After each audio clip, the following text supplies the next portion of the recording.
Let me see. After about 2 years, one of these days, we're going to get that right. Welcome, everybody. We have Gandalf and Amy as usual, and our good pal, Mark, Global Agenda. Mark, how are you, bud? I'm good, buddy. How are you?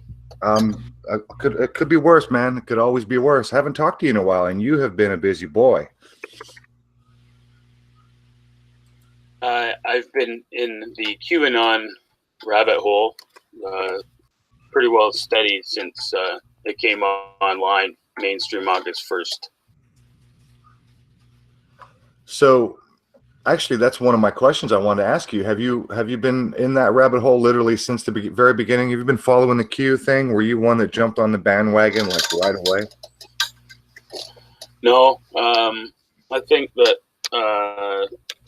if you go back and see when the chronological order of my last number of videos, I think in the first few I put a disclaimer that I'm not new to Q. I'm just new at posting about Q, because I sat back and watched Q from the sidelines, and I saw it develop online. And I had mentioned it in a chat with you back last October, late October, November. What do you think about this Q? And I think it was a post chat. I asked, it was you personally, Aaron, and you had at the time just, you really didn't have anything to say about it. And I just remember telling you that we have to keep our eye on it. And do you recall our conversation about that? I do recall our conversation, and I remember why I gave you that answer is because I was literally doing the same thing. I was really just watching from the sidelines. I wasn't somebody who visited 4chan, and I wasn't somebody who, when Q came along, I wasn't the kind of person that was like, following every step. I was just sort of keeping an eye on it from the periphery. And I was checking out, videos of people like Johnny Supertramp and whoever else was, talking about it and or trying to expose it.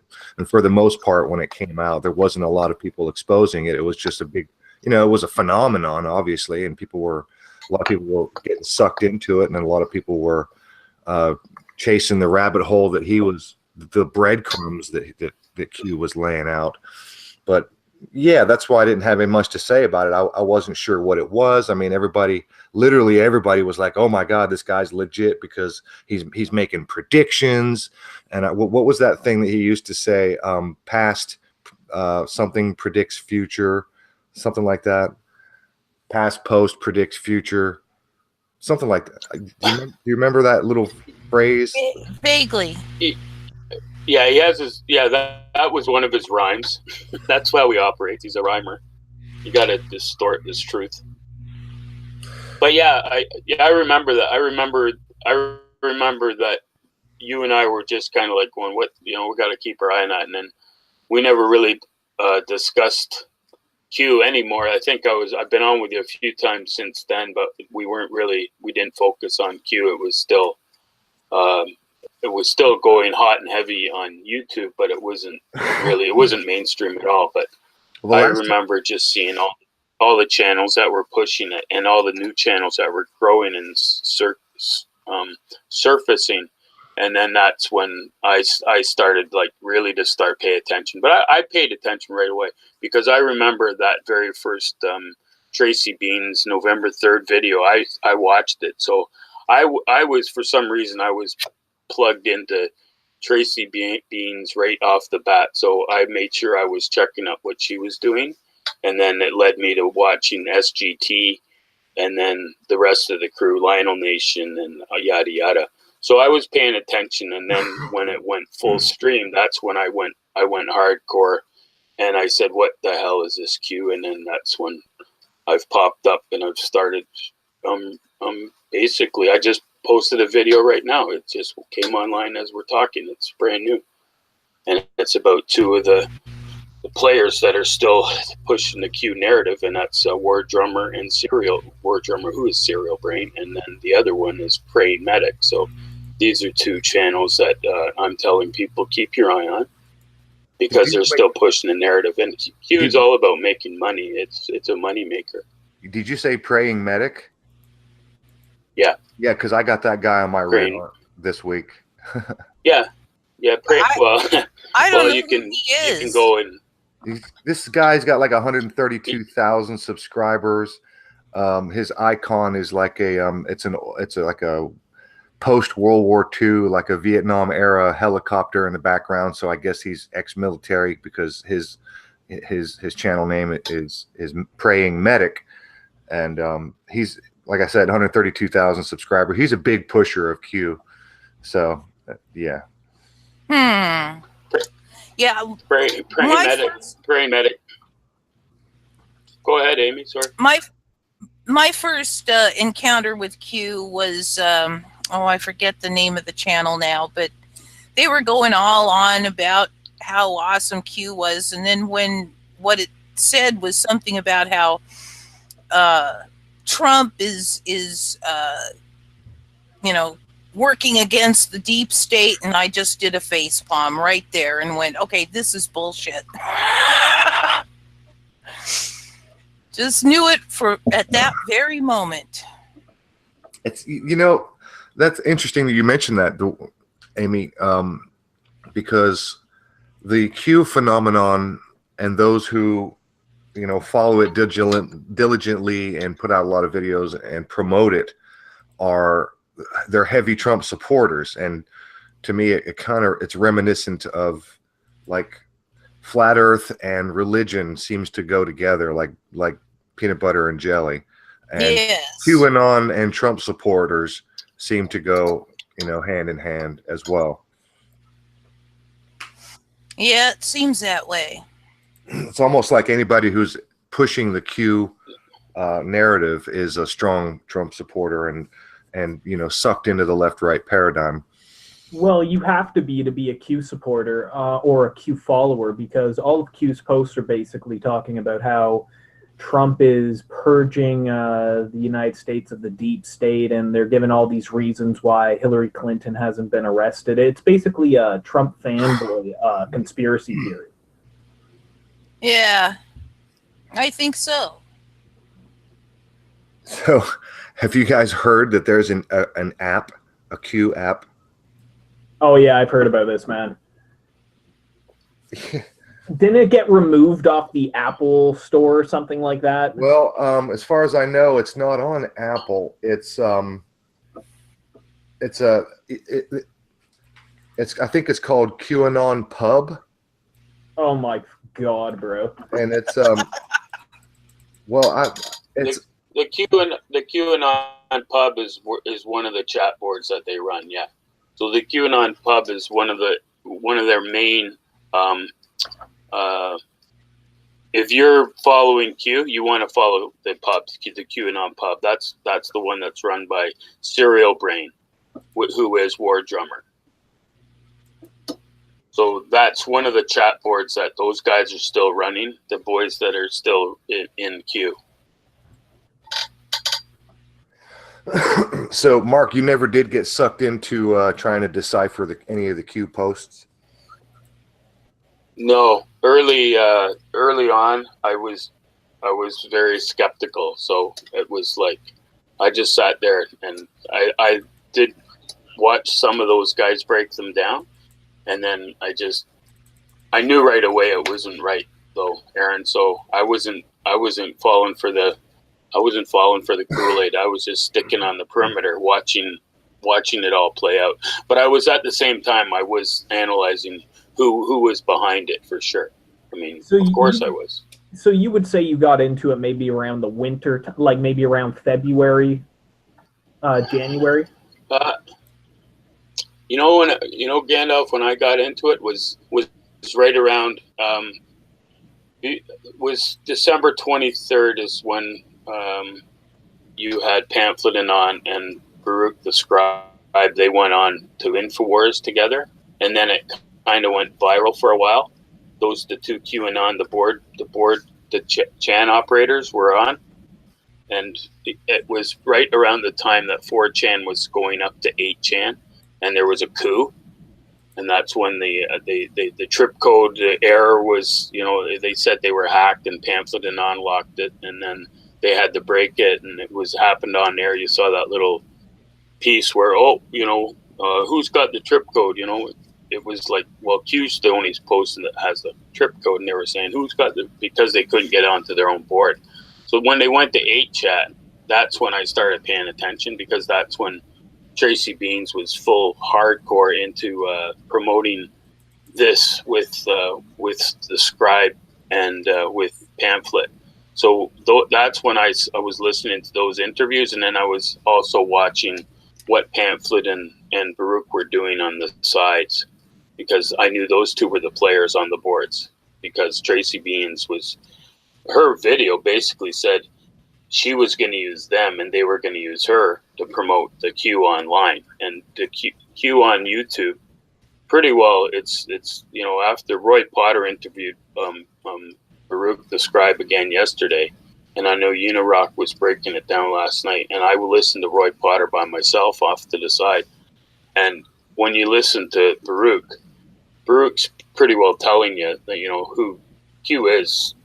Basically, Pamphlet and Honest Q. Those are the ones that are posting it, and all the bakers are the serial brains and the Jordan Sathers and the praying medics. Those are the guys that are out there pushing the Q still, and Bill Smiths and these channels. Yeah, the one so guy I was aware of the players early, and then I just watched all these other, because they promoted it so heavily on YouTube. I figured there was something going on here. Well, my whole story. That's when I started.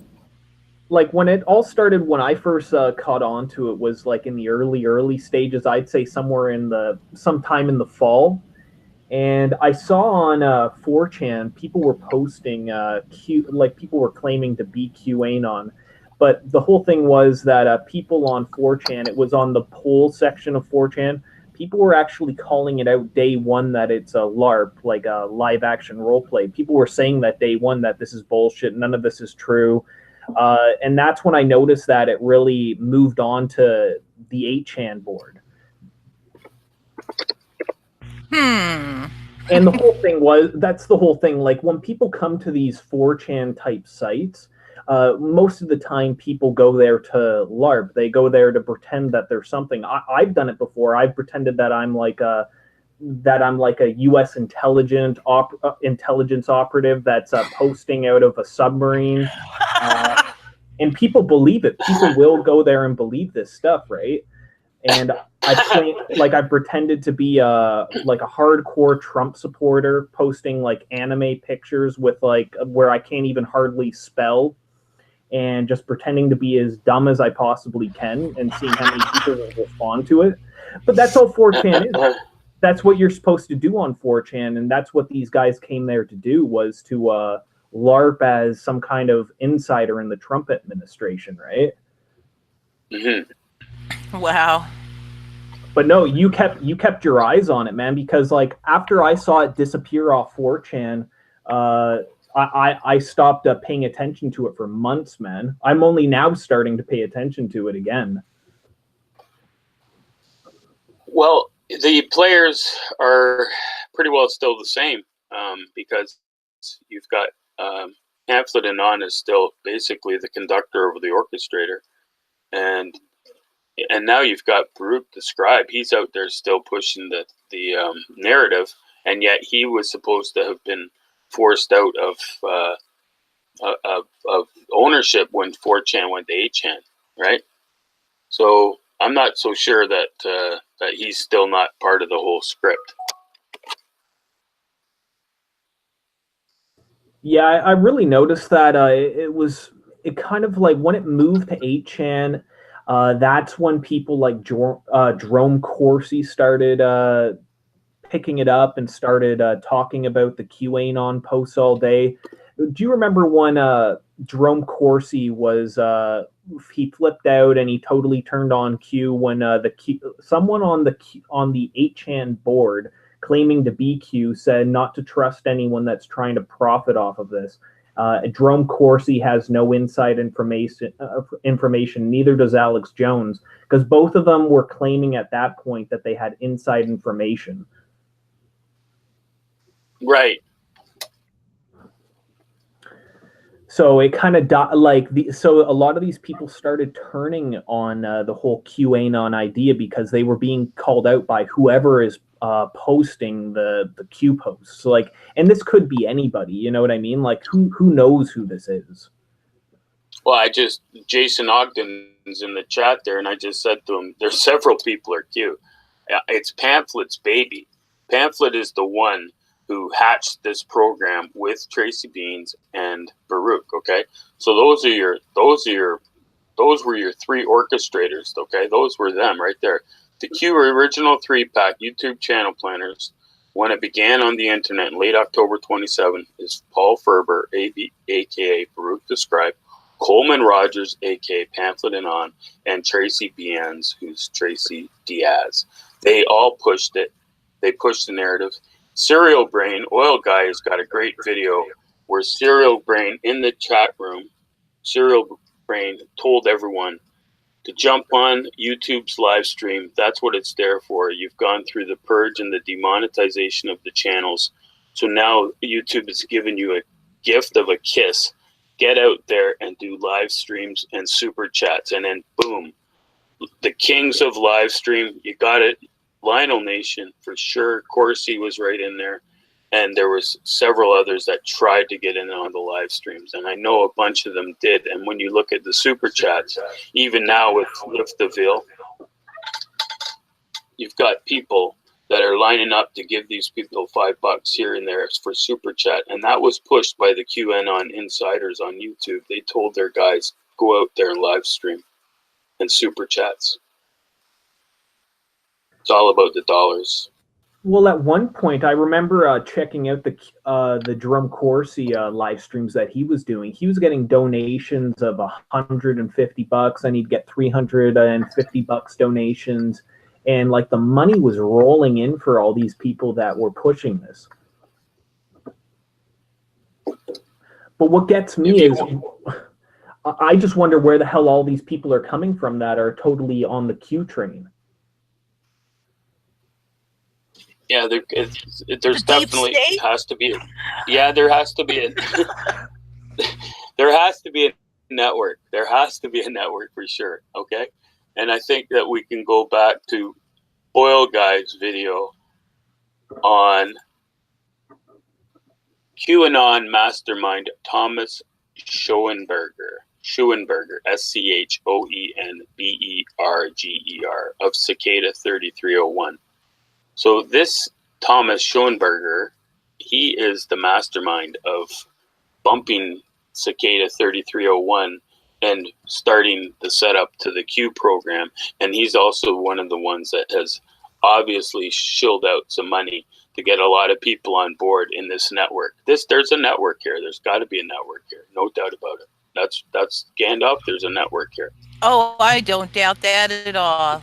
How deep in and what connection do you think that Jordan Sather destroying the illusions playing in all this? Jordan was with Tracy. So those two, when you look in the beginning of Q and the social media, it was definitely Jordan was picked to be one of the top dogs on YouTube to get the message up, and he was the one that was going after the little old ladies that see the little good-looking grandson, and several of my videos they've totally gone after the blue hairs and the gray hairs and the older Donald Trump, Tea Party types. Yeah, like, have you seen? I'm sure that. Man, well, have you seen? So you've seen these pictures then of the 4chan, like the people that say check out 4chan. They're driving with Qanon plastered all over their cars. They're all wearing T-shirts, and it's all looks like people in their 50s, 60s. It's crazy. It's like there's hardly any young people interested. There's a few people interested into this, but that are young. But it looks like it's mostly older Trump supporters. I think that that's the demographic that they wanted. If that's a very gullible demographic, especially in the twilight years when, they're just asking for something, anything. The whole thing about this queue is here they are. They want to wake people up, which is great, but you're waking them up at a cost, and the cost is you've got to donate. I mean, if you look at these channels like War Drummer, Jordan's, all of the praying medics of the QAnon world, their whole first 6 or 7 lines of their channel is where you can donate to them. It's an absolute disgrace, shame and a sham. Yeah, that they're going after that generation of donators, because those people are the ones that are active, and if they've got a bite, they're going to stay on it. And that's why I think that the brainwashing of the older people is something that these guys definitely manufactured and manipulated. Oh, so hang on. Because when you look at the rallies, hang on, I want to take a step back, but go ahead and finish your thought. When you take a look at the rallies, when you take a look at the rallies and you look at, the Tampa Bay one was the big one. That was the August 1st, right? That was Q coming out the same time that Cappy was coming out, right? So when you look at the 2 virals that day, that was the Tampa Bay viral one. That was the Florida, because I followed the next 2 or 3 rallies on the Q guys, including Gandalf. Who's Steve, the Marine, the retired Marine? What's his name? What's his channel? You know the guy, the retired Marine. Oh, you're talking about. Anyway, oh God, what's that guy's name again? The retired Marine. Where's the sunglasses and the hair? And okay. What's his name? What's his name? Marine. Retired Marine. Oh God, Marine something. Jeez. Okay, I haven't watched the guy in a long time, man. Yeah. Anyway, I just noticed here Tracy Beans has posted a new video, and it's not about Q. I still get her notifications. I got to keep my eye on her. Anyway, going back to that, when they had another rally the next 2 nights later in Erie, Pennsylvania, and Steve, the retired Marine, he put it that's going to be Q Central, and he had all these videos. I did a video about one of my Q ones was calling out Steve. They're going, "Hey, where were the Qs?" Because it was all planted to go off in Tampa. That was a plant for sure. They had everyone there. They knew CNN. The whole thing was set. It was staged. It was beautiful. And then that was Q's coming out party. And then from there, you could go in and look at it yourself if you want to. But that was big for Q, and it was also big for the Psyop. And that's when it blew up. And then everyone's going, who's Q? What's Q? What's Q? But that's when I said, okay, that's it. Switch it on. And then I've just been, full on Q. Get out of here. You're not the truth. You're a bunch of LARPers. Go. I think that this is only going to get bigger for the time being, man. I don't see it disappearing anytime soon. I want to take a step back. You guys, my microphone, I've been having trouble with it lately, and the damn thing disconnected while you guys were talking about Jordan Sather, and I tried cutting in and had to unplug and plug back in and reset my mic. Anyway, I want to go back to Jordan Sather for a minute. Mark, are you of the mindset that Jordan Sather is like? Did you say that? What were the words you used? I don't want to put words in your mouth. What did you say? They called him in, or they brought him on board, or something like that? What was it? Yeah.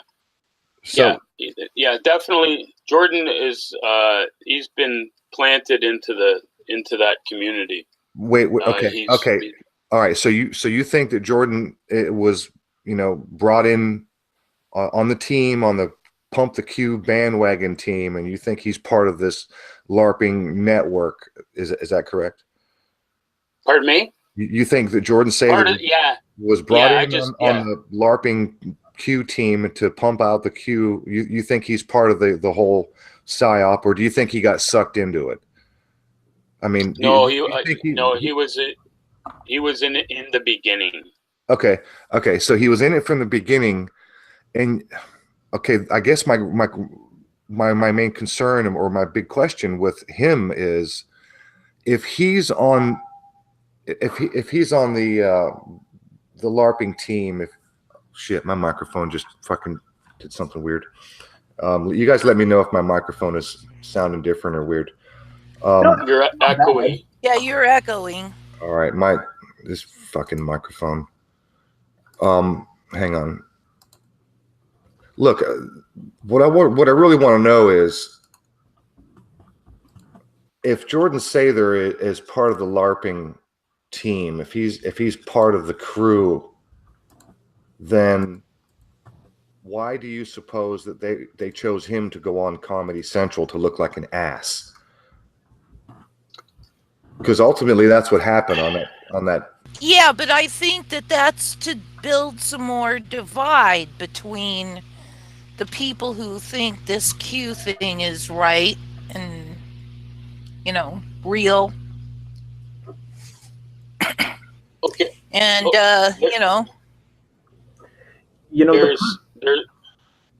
ahead, Gandalf. Go ahead. Oh, no. You go on. I'll tell you after. Okay. Yeah. Well, there's speculation on why he would have been allowed to go on to Comedy Central. You're right. When you look at it, and if you analyze the whole sit down, as some commenters have been saying in my couple of videos on the comedy, on the roast, he didn't look too bad. He didn't. The guy's a well-spoken kid. No, he's not a. No, but he was sat there with a group of really fringe conspiracy nutters.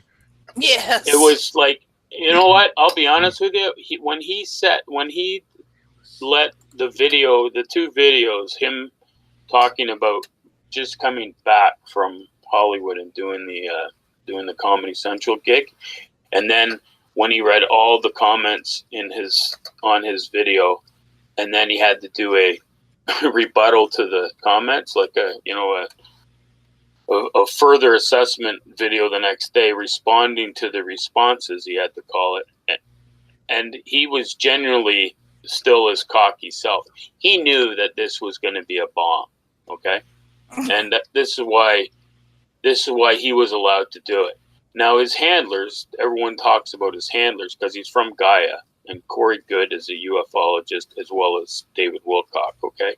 Those are the two of his handlers.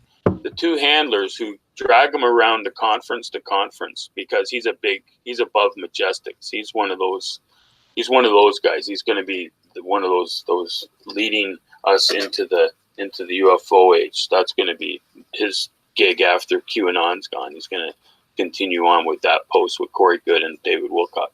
But Jordan knew that this was going to be a train wreck. He knew that it was going to be a train wreck. He didn't post anything follow up to his show. I followed it the other day. He didn't do a video on YouTube. He's just let that one go because he knew it was a train wreck and it was planned that way. And it's set to make the Trump QAnoners look like a bunch of idiots, and the conspiracy world as well. Whatever they touched on the other day, a lot of that stuff's going on, but they just made it look like a big joke. So next time you bring it up, they go, "What are you talking about?" Everyone's laughing about that. See, it's all part of the psyop. My analysis of that whole Comedy Central thing was basically he came out looking remarkably well, like really well. And I don't imagine that anyone that's one of the QAnon followers is going to see that and think any less of the guy. If anything, they're going to think that he's more legitimate, because the people that he was sitting there beside were, flat. Well, like one of them believed that Trump was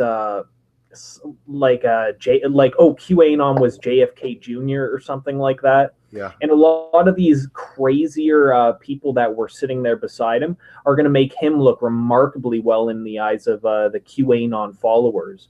And I think that'll actually wake up more people to the whole QAnon thing that are kind of skeptical. They'll go, oh, wow, look, there's this really intelligent, bright young lad that's into this information.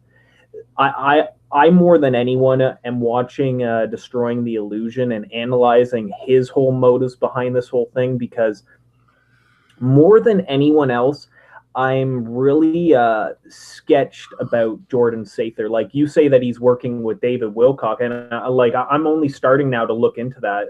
But David Wilcock, I knew he was full of shit back in 2009.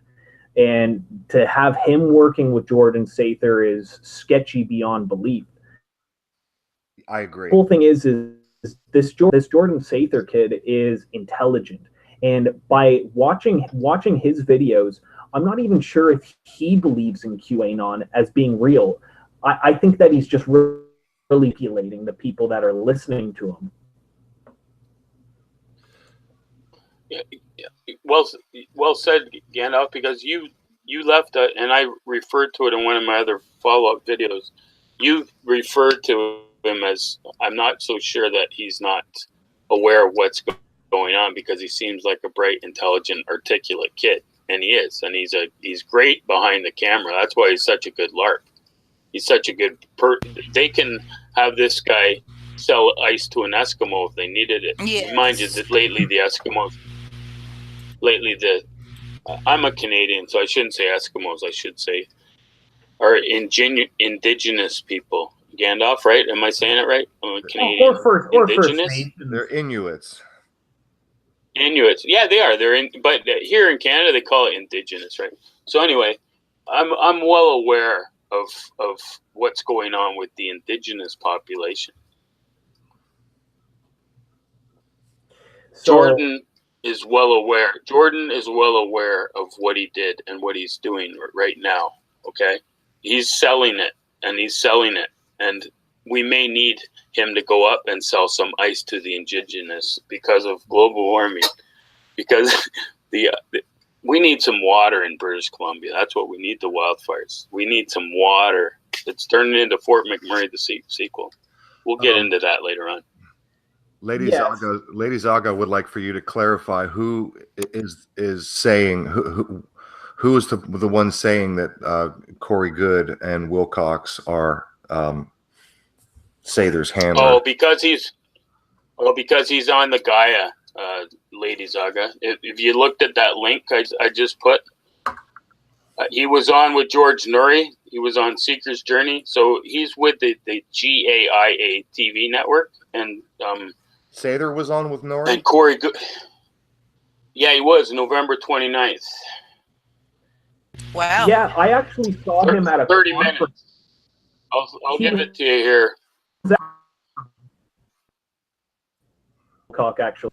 You can there it is there. You can put so Jordan is with David Wilcock and Corey Good as his little manufactured handlers, and those guys are still alive and well. They've actually just posted August 21st on Gaia, because there was talk that Wilcock was no longer involved, but I see they've just put a video up there a few days ago, or 2 days ago, 3 days ago. So so Gaia is it's a new age. It's new age. It's they're all about new age, and Corey Wilcock and now the young Jordan Sather, is a protege of theirs, are on Gaia, and they're going to be the mouthpieces for the transformation of the human body and soul. There you have it. That's Lady Zaga. That's why I say he's got connections there. So he's with Gaia, and those guys are with Gaia. Well, I used to be into I used to watch a lot of Project Camelot back in like 2008, 2009, and I always would skip over that Project Camelot did with him, because there was something just really, really off about this David Wilcock character.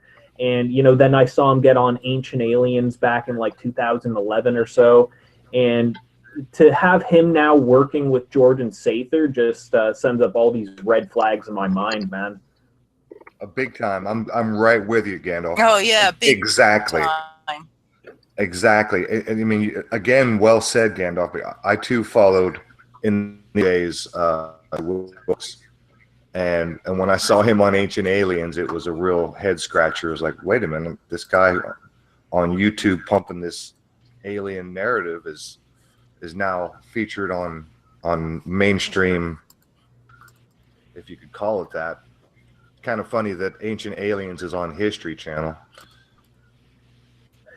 Yeah, it went from like the Hitler network to the Ancient Aliens and Pawn Stars network. Yeah. I remember noticing when History Channel changed their logo and added that cutesy little pyramid, cleverly hidden little pyramid down at the bottom corner of the H when they added that. Well, where does it go from here? Because from what I'm seeing, it's kicked off 4chan, but now it's on YouTube. I did a video on this where I looked into the different channels that were pushing it, and I went down just the sidebar of the different videos, and I went through channel after channel that I had never seen before. And it seemed, and a lot of these channels have subscriber bases in the hundreds of thousands. I see it getting bigger and bigger and bigger as time goes on.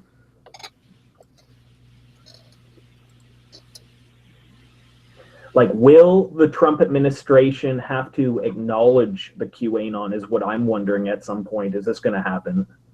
I'm going to doubt that they'll even give it lip service, but that's a guess. See, they will most likely do that because if they don't acknowledge it, which is where they're probably going with it, which is the plan at this point in the Trump administration, because they know this is millions of their base. This is their most active members of the Trump administration's base online. They cannot acknowledge it. And I think if they do not acknowledge it, this gives it credence in the mind of the QAnon followers that it is real, because Trump is kind of giving a wink that he's not going to even mention it. Like, it just seems it's so contrived at this point. Like, the whole QAnon thing just seems that it's I go in and out if it's something related to the Trump administration itself, trying to drum up the support of the people that still are 100% on the Trump train at this point.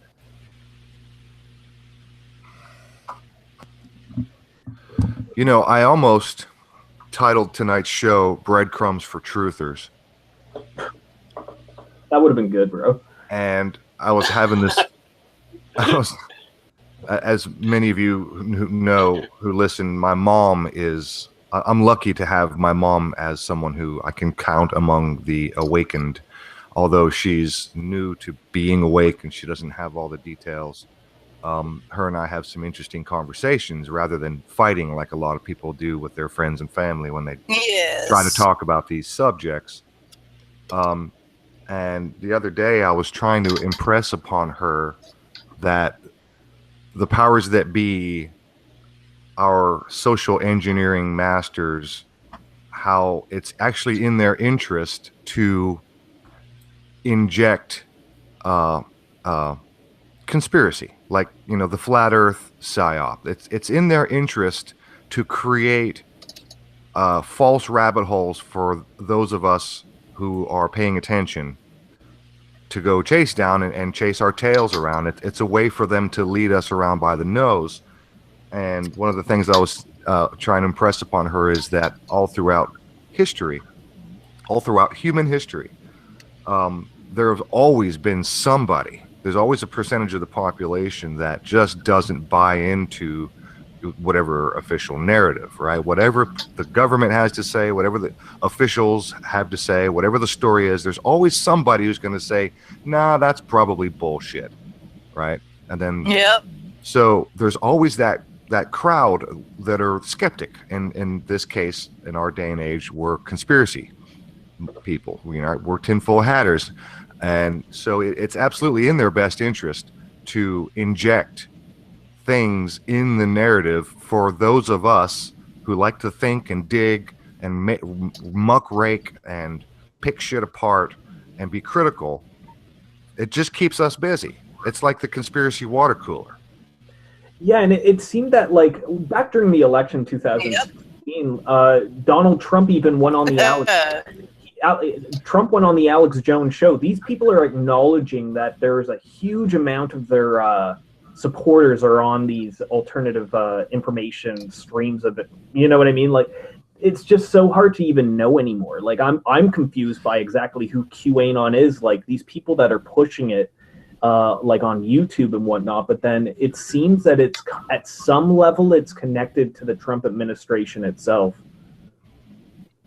It's almost like half, I would say, maybe half of the entire truth community is actually created by the people who are trying to control the truth community. I think, Aaron, you're right. I think what's happened is they've started having to infiltrate LARPs into the YouTube community. It's appearing that way more and more, that we've got more actors coming in. And where are they coming in? They're coming in over to the truth side, because this, with what they did with Pizzagate, with what they did with Pizzagate, and then they've got the Donut Gate going on, and then you got the Voodoo Donuts. Like, it's one or two people that are been sent into our community, which is a little piece of YouTube, but it looks like they've infiltrated it. They've infiltrated it with a bunch of LARPs, and now we're sitting back here going, "Whoa, where did these people come from?" Because I've been around on YouTube since its inception, and I didn't put a channel together until 2013. But I was certainly watching YouTube. I was watching the William Cooper videos, and even back then InfoWars. And once I started doing videos, of course, you're calling yourself a truther and you're in the truth community. My first video was on MH370, looking at the all the disinformation about that plane going to Diego Garcia. And that was me. That was the beginning of me. And then I've watched truthers fight. I've been part of it. I've seen it come and go, but I tried to stay out of it. But when this QAnon thing went silly putty, that was it for me. I said, whoa, because this whole, with what's going on with Lift the Veil and bullying and censorship, and with these two guys, this Veg and Mikey, and introduced us to Cappy. And now these two guys are like, one of them, especially Cappy, is like, he's going crazy. He's got Truth Inferno's he's got his posts from his friggin' Periscope. And these guys are supposed to be true victims, but they're victim LARPs. And people keep saying to me, "Get the message out, Mark, if we don't allow their stories."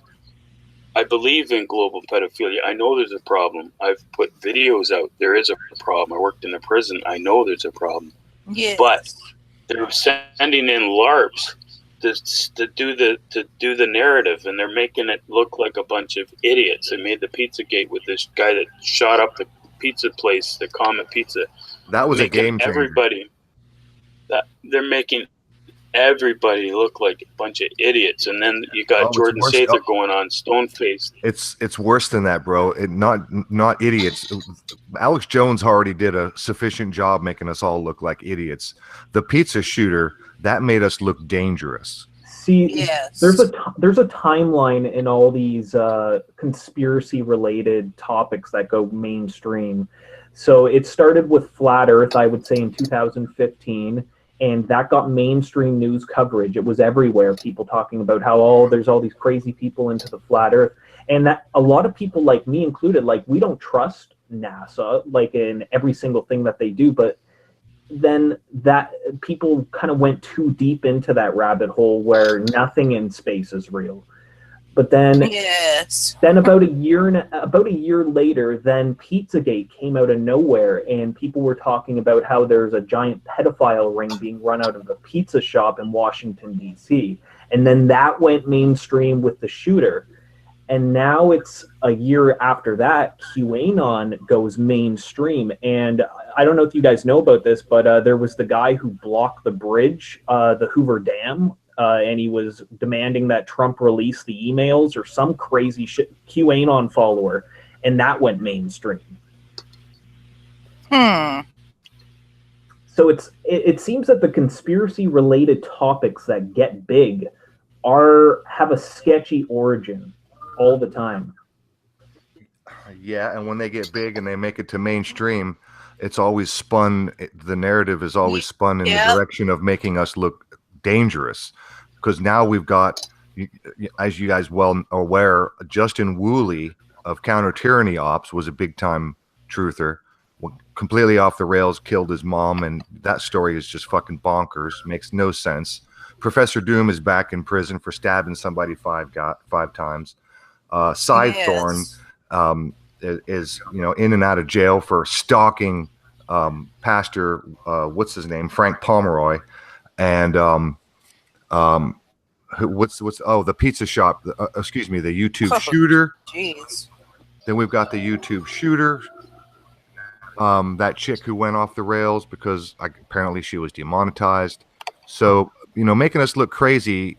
It's like the comment that I left Mark the other day on his video last week, and I listed all these people out. Alex Jones has sufficiently made us all look batshit crazy, and but that wasn't enough. Because now they got us tied into mental health disorder. They're publishing articles coming out of universities now about how people who follow conspiracies have mental deficiencies, and they have, oh my god, you should read some of these fucking articles, dude. Just bizarre and laughable and really dangerous, because it's making us look dangerous. They're making us look dangerous. I really and that seems maybe that it was the main MO of the entire thing, to make anyone looking into this information seem like they're totally out of their mind, dangerous people. It's just strange with the whole thing that happened with the Comet Pizza or whatever, where the guy went in there with the gun, then a guy loaded with guns stopped traffic on the Hoover Dam for 2 hours, and he was into QAnon. It just seems that these crazy people come out of the woodwork, and they're the people that you see on the news. You won't ever hear any of our voices on the mainstream news. Now, I don't know if you guys have heard, but now out of all these wildfires out in California, there's a story going around that one of the biggest fires of all of the wildfires is actually being blamed on a conspiracy guy. Oh, fuck. Yeah, I say that all of these presumed, from Justin Woolley to the YouTube shooter to the whole thing, they're all manufactured bullshit stories. That is my estimate. Well, okay. We're all tied in with these people. Like, I got Richie from Boston commenting on some of my older videos before he went big. I got Justin Woolley on my channel commenting on my videos before the whole fucking thing went down with him. Like, we're all connected with these people. Dude, I never visit Richie from Boston's channel, and yet over on my homepage, where that little window that says related channels, he's in my related channels window. Always. He's always in there, and I don't know. Yep. I have no control over who's in that window. Yeah, you know what, Aaron, you should stop talking about chemtrails, and you won't be associated with them. Hey, before we go off, and haven't we been there with Richie though? Who are we on right now? We're on everybody else. Richie, what's Richie's got to say about QAnon? Don't know, don't subscribe. I want to talk about later on. We were going to talk about the Psyops, but Gandalf, we're going to go right back to this mental health and how they're making it an issue, right? Aaron, you're going to have to go and prove you're not a silly Billy to get a gun license or own a gun. Or a driver's license. We had, speaking of driving, we had the Toronto van attack happened on April 23rd, 2018, okay? And then on July 22nd, an infamous July 22nd, we had the Toronto Danforth shooting. The perpetrator, Hussein, was born to Canadian parents of Pakistani origin, according to people who knew the family. In a public statement, Hussein's parents said he was psychotic and depressed throughout his life. In 2010, Hussein told a friend that he was seeing a psychiatrist about these problems. A former teacher described him as very disturbed and recounted having to take him to a psychiatric facility after he started carving into his face with a blade and a pencil sharpener. Another former teacher called the police after Hussein said, allegedly, without prompting, that it would be really cool to kill someone.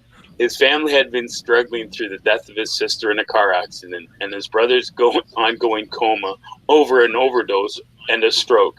According to his neighbor, Hussein was not religious and declined to participate in Friday's prayers. In 2010, Hussein was investigated by the Toronto Police Service under the Mental Health Act. On July 24th, the Ministry of Public Safety said there is currently no connection between him and national security. He was not on a federal watch list. Hussein, after he killed the two ladies on Toronto's Danforth community and took out a bunch of other people, 17 to 59 injured, he was killed by self-inflicted gunshot wound. So he can't tell his story, but apparently everyone else can. So you see how they spin it? Like, are you kidding me? A former teacher described him as very disturbed. Like, where do they get this stuff? Who writes the CIA? These guys are great on Wiki, I'm telling you. But I want to go at the end, when we're finished tonight. I want to have my say on the Toronto Danforth shooting because I've got some numbers and I'm gonna want to screen share. Okay? Oh, for sure, man. Like, see, the thing with all these shootings, like, you know what I mean, man? Like, I just try to avoid it altogether now because, you know, talking about it's not going to help anyone because, like, man, how many channels have we seen be removed by talking about any of these shootings? Truth Virus gave up because of this shit. Like, he just gave up. How many times did Truth Virus get his channel removed? I think it was like 5 or I think he was at 8 or 9 or 10 before he finally stopped making videos. Did. You know what's sad, right? You know what's sad? Yeah. It's sad that we have to do a self-censorship because I'm not saying hoax, I'm not saying false flag, I'm not saying psyop. When I walk you guys through what I did in 10 minutes, when I did want to do a video on the Toronto shooting, because I am a Torontonian, and it is worth covering because there are some connections there that we'll discuss later on. But I'm not going to call it anything other than you can just see my presentation, and you can come to your own conclusions when I finish it at the end of the show. So that's my little. Well, you're getting a world premiere of what I think about the Toronto shooting. How's that sound, Rufus? Okay. Awesome. Sounds good, except I missed most of what you said. Right as you were reading that article about Hussein and the Toronto police and his mental problems, and my computer started glitching. My Internet Explorer stopped working, and it took a while to recover web page, so I missed everything after that. And I didn't even say anything. I was just crossing my fingers. I was like, oh, fuck, please let him get back on before this time. Yeah, before it times out. Yeah, really. But, go bring me up. So you didn't... Do a quick recap, Mark, because I missed a lot of what you said at the end.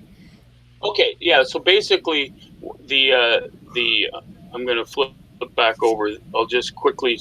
Basically what they said, and I was being sarcastic, but they talked about Hussein, the shooter in the Toronto Danforth shooting, they were saying that his parents said he had psychotic and suffered from depression his whole life. And a former teacher said he was also very disturbed, that he'd carve his own face with the blade of a pencil sharpener. And his family struggled with him after the death of his sister in a car accident and the ongoing coma of his another brother. So the guy's family is full of, like, and then he goes out and shoots everybody. But in the finality, it said, in 2010, Hussein was investigated by the Toronto police under the Mental Health Act. On July 24th, 2 days after he went on the rampage, Minister of Public Safety said there is currently no connection between him and national security. So what I was telling was what you were saying and what Gandalf was saying about mental health. They're making mental health such an issue now in all these shootings, right? So here you go. This guy was just a crazed immigrant of Pakistani parents. So, you know, and it happened in Toronto's Danforth, which is very Greek. So there's the old, you know, you're pitting community versus community when you say that the Pakistani kid went in and shot up Danforth. And Toronto, Danforth is like a very, very popular place. It's like a whole row of good Greek food. Now I'm hungry. So that's what I was saying, Aaron. I was saying mental illness. Yeah, that's we saw the writing on the wall almost 2 years ago, especially when Justin Woolley went off the rails, the pizza shop guy, the pizza shooter. We saw the writing on the walls back then. They were talking mental health with all the shooters, mall shooters and school shooters, and yep. And they were throwing that mental health angle in there all the way back, almost at least for 2 years.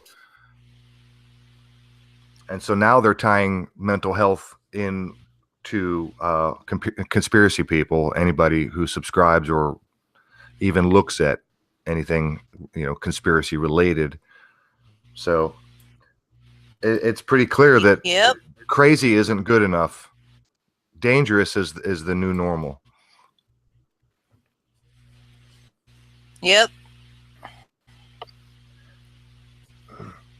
And my jaw almost hit the floor last week, and I briefly covered this last week about the wildfire. I forget, they actually gave it a name. This particular fire, it's got a name, and I can't remember what, hellfire or some shit like that. One of the biggest individual fires out in California is blamed on an arson who is a conspiracy theorist. Like they just pin it right to that one guy, and the guy just happens to be a conspiracy theorist. You think they change the narrative once in a while, wouldn't you? Of course. Like how the... You know, we're such a small demographic, isn't it odd? Isn't it obvious? Isn't it obvious because of the? I mean, let's look for a moment.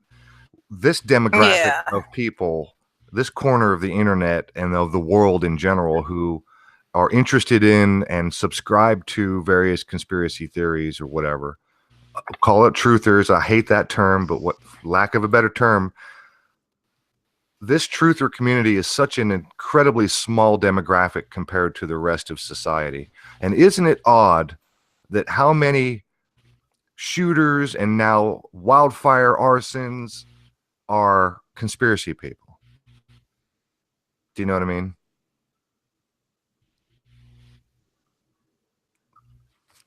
Did my microphone drop off? It just being quiet.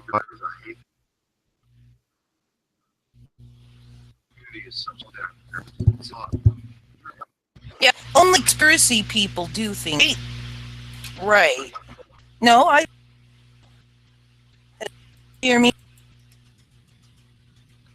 Shit, what's going on here?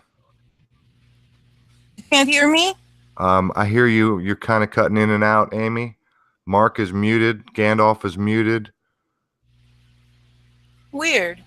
I don't know what's going on. Gandalf said he'll be right back. About 5 minutes ago, he said that. I don't know. Okay. Lady Zaga said she can hear us. So, okay. Well, that's good. Yeah, my CPU was in 100% mode there briefly, but now it's back to Good point, Scooby. Good point. You don't see a flat earther shooting up NASA. Yeah, really.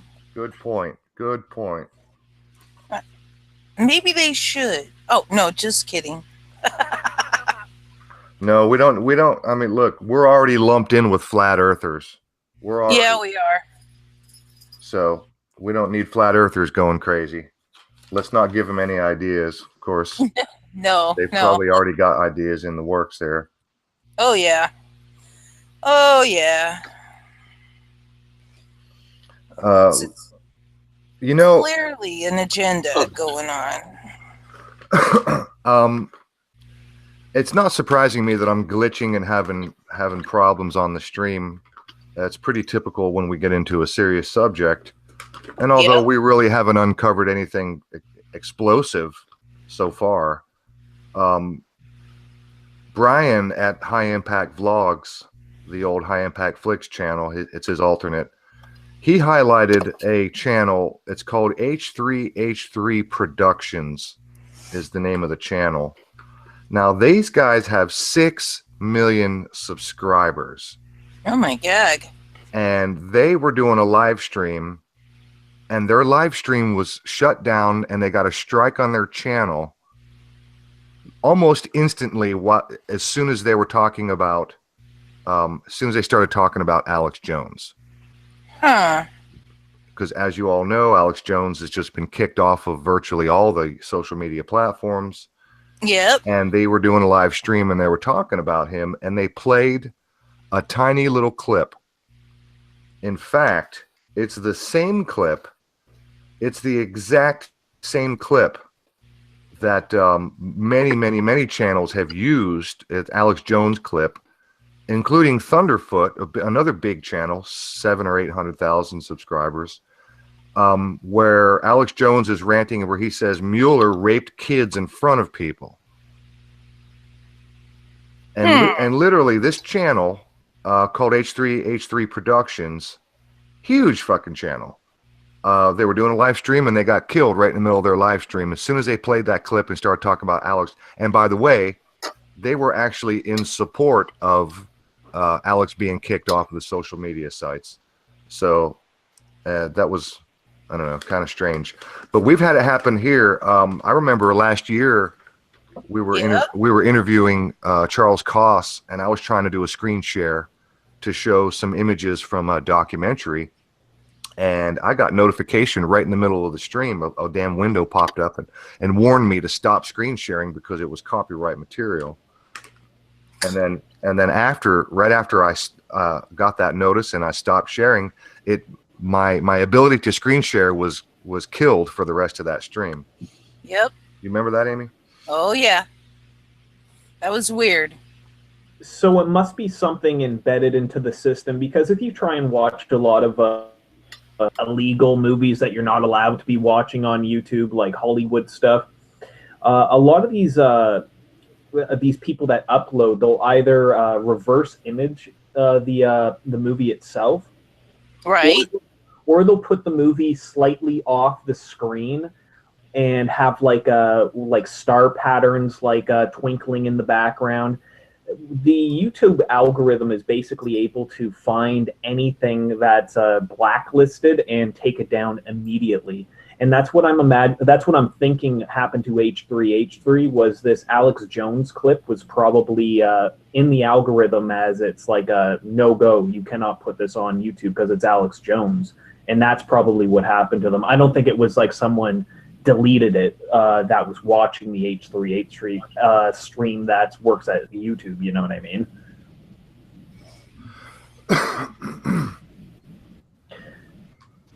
So I've got, Mark, did you say you have like a presentation that you're gonna give us here shortly? Yeah, at the end. Okay. When we're finished talking about LARPs and Q, and we can go into any late psyops that you want to talk about, you had, but I want to talk about I don't want to talk about my little connections with Toronto and going back to the Invictus games, and you've heard me talk about that before. I've got a good Invictus Games connection between Toronto, Orlando, and the Danforth shooting. So I want to save that for the end because I'm going to run through about maybe 10, 12 windows. Okay. Well, before we move on, since I brought up AJ, just curious, what are your thoughts on how that all what's going on? What are your thoughts on that debacle? Okay, so we all know. I mean, I've had 5 strikes and hanging on. Are you still on your 2 strikes? Me? Are you? On your main channel. Did you lose your main channel totally, or what? Did that go down? No, it didn't. And right now, I'm currently strike free. That's why I'm hosting the show. Yeah. Yeah, but his first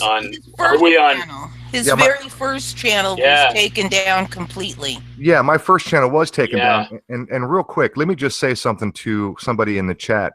The Eye, and I want to say something to the Eye. I got news for you, the Eye. We are targeted. There's absolutely no question.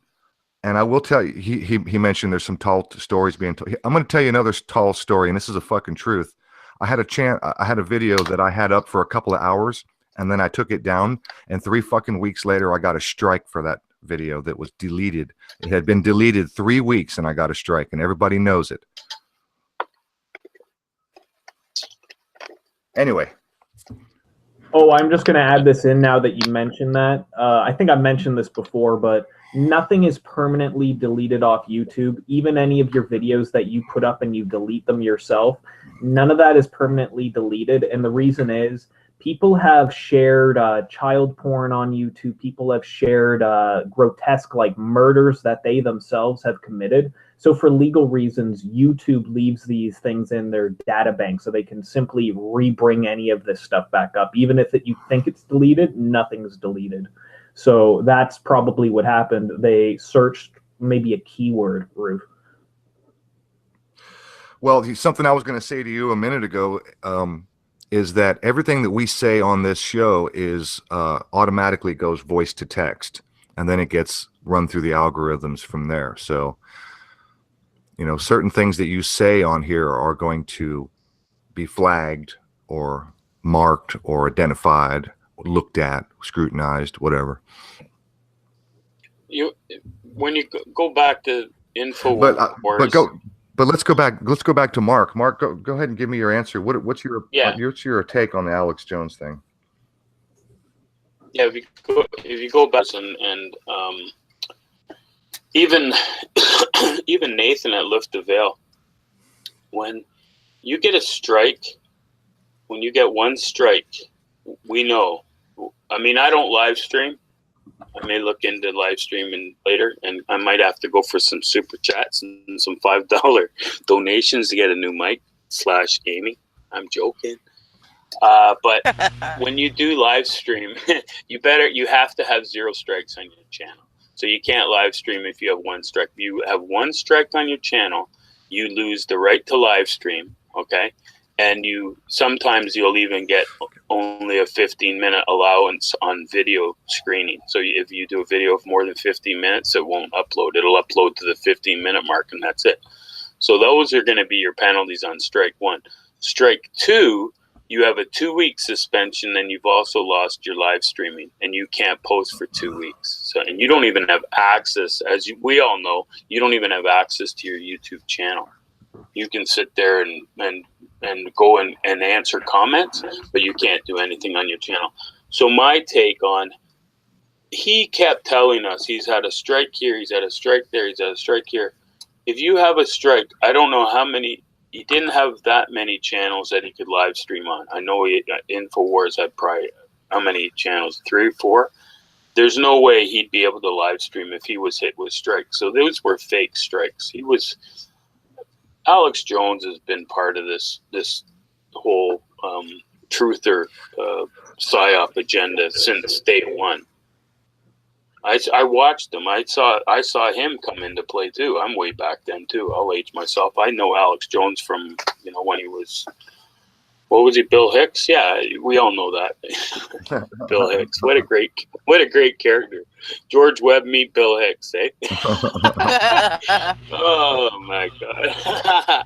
Anyway, I don't want to go there, but controlled opposition, you know, like the crumbs that QAnon, the bakers feed you, you get some crumbs and then you can go and make your cake or make your donut. You can have a few crumbs and make your voodoo or get lost in the forest. So basically what's happened in my view, is it's the beginning of the Great Purge. Again, the Great Purge. So if they're saying, if we can shut down Alex Jones, we can shut down Global Agenda and, you know, the tiny players, and you just have to all behave and continue to self-censor yourself. Yep. So that's why it's what Gandalf and I were saying. You put a hoax or a false flag in your title. It's the algorithms are just going to put you to the, you know, you're not even going to get into the pit of hell. You won't even be able to hit the pit of hell.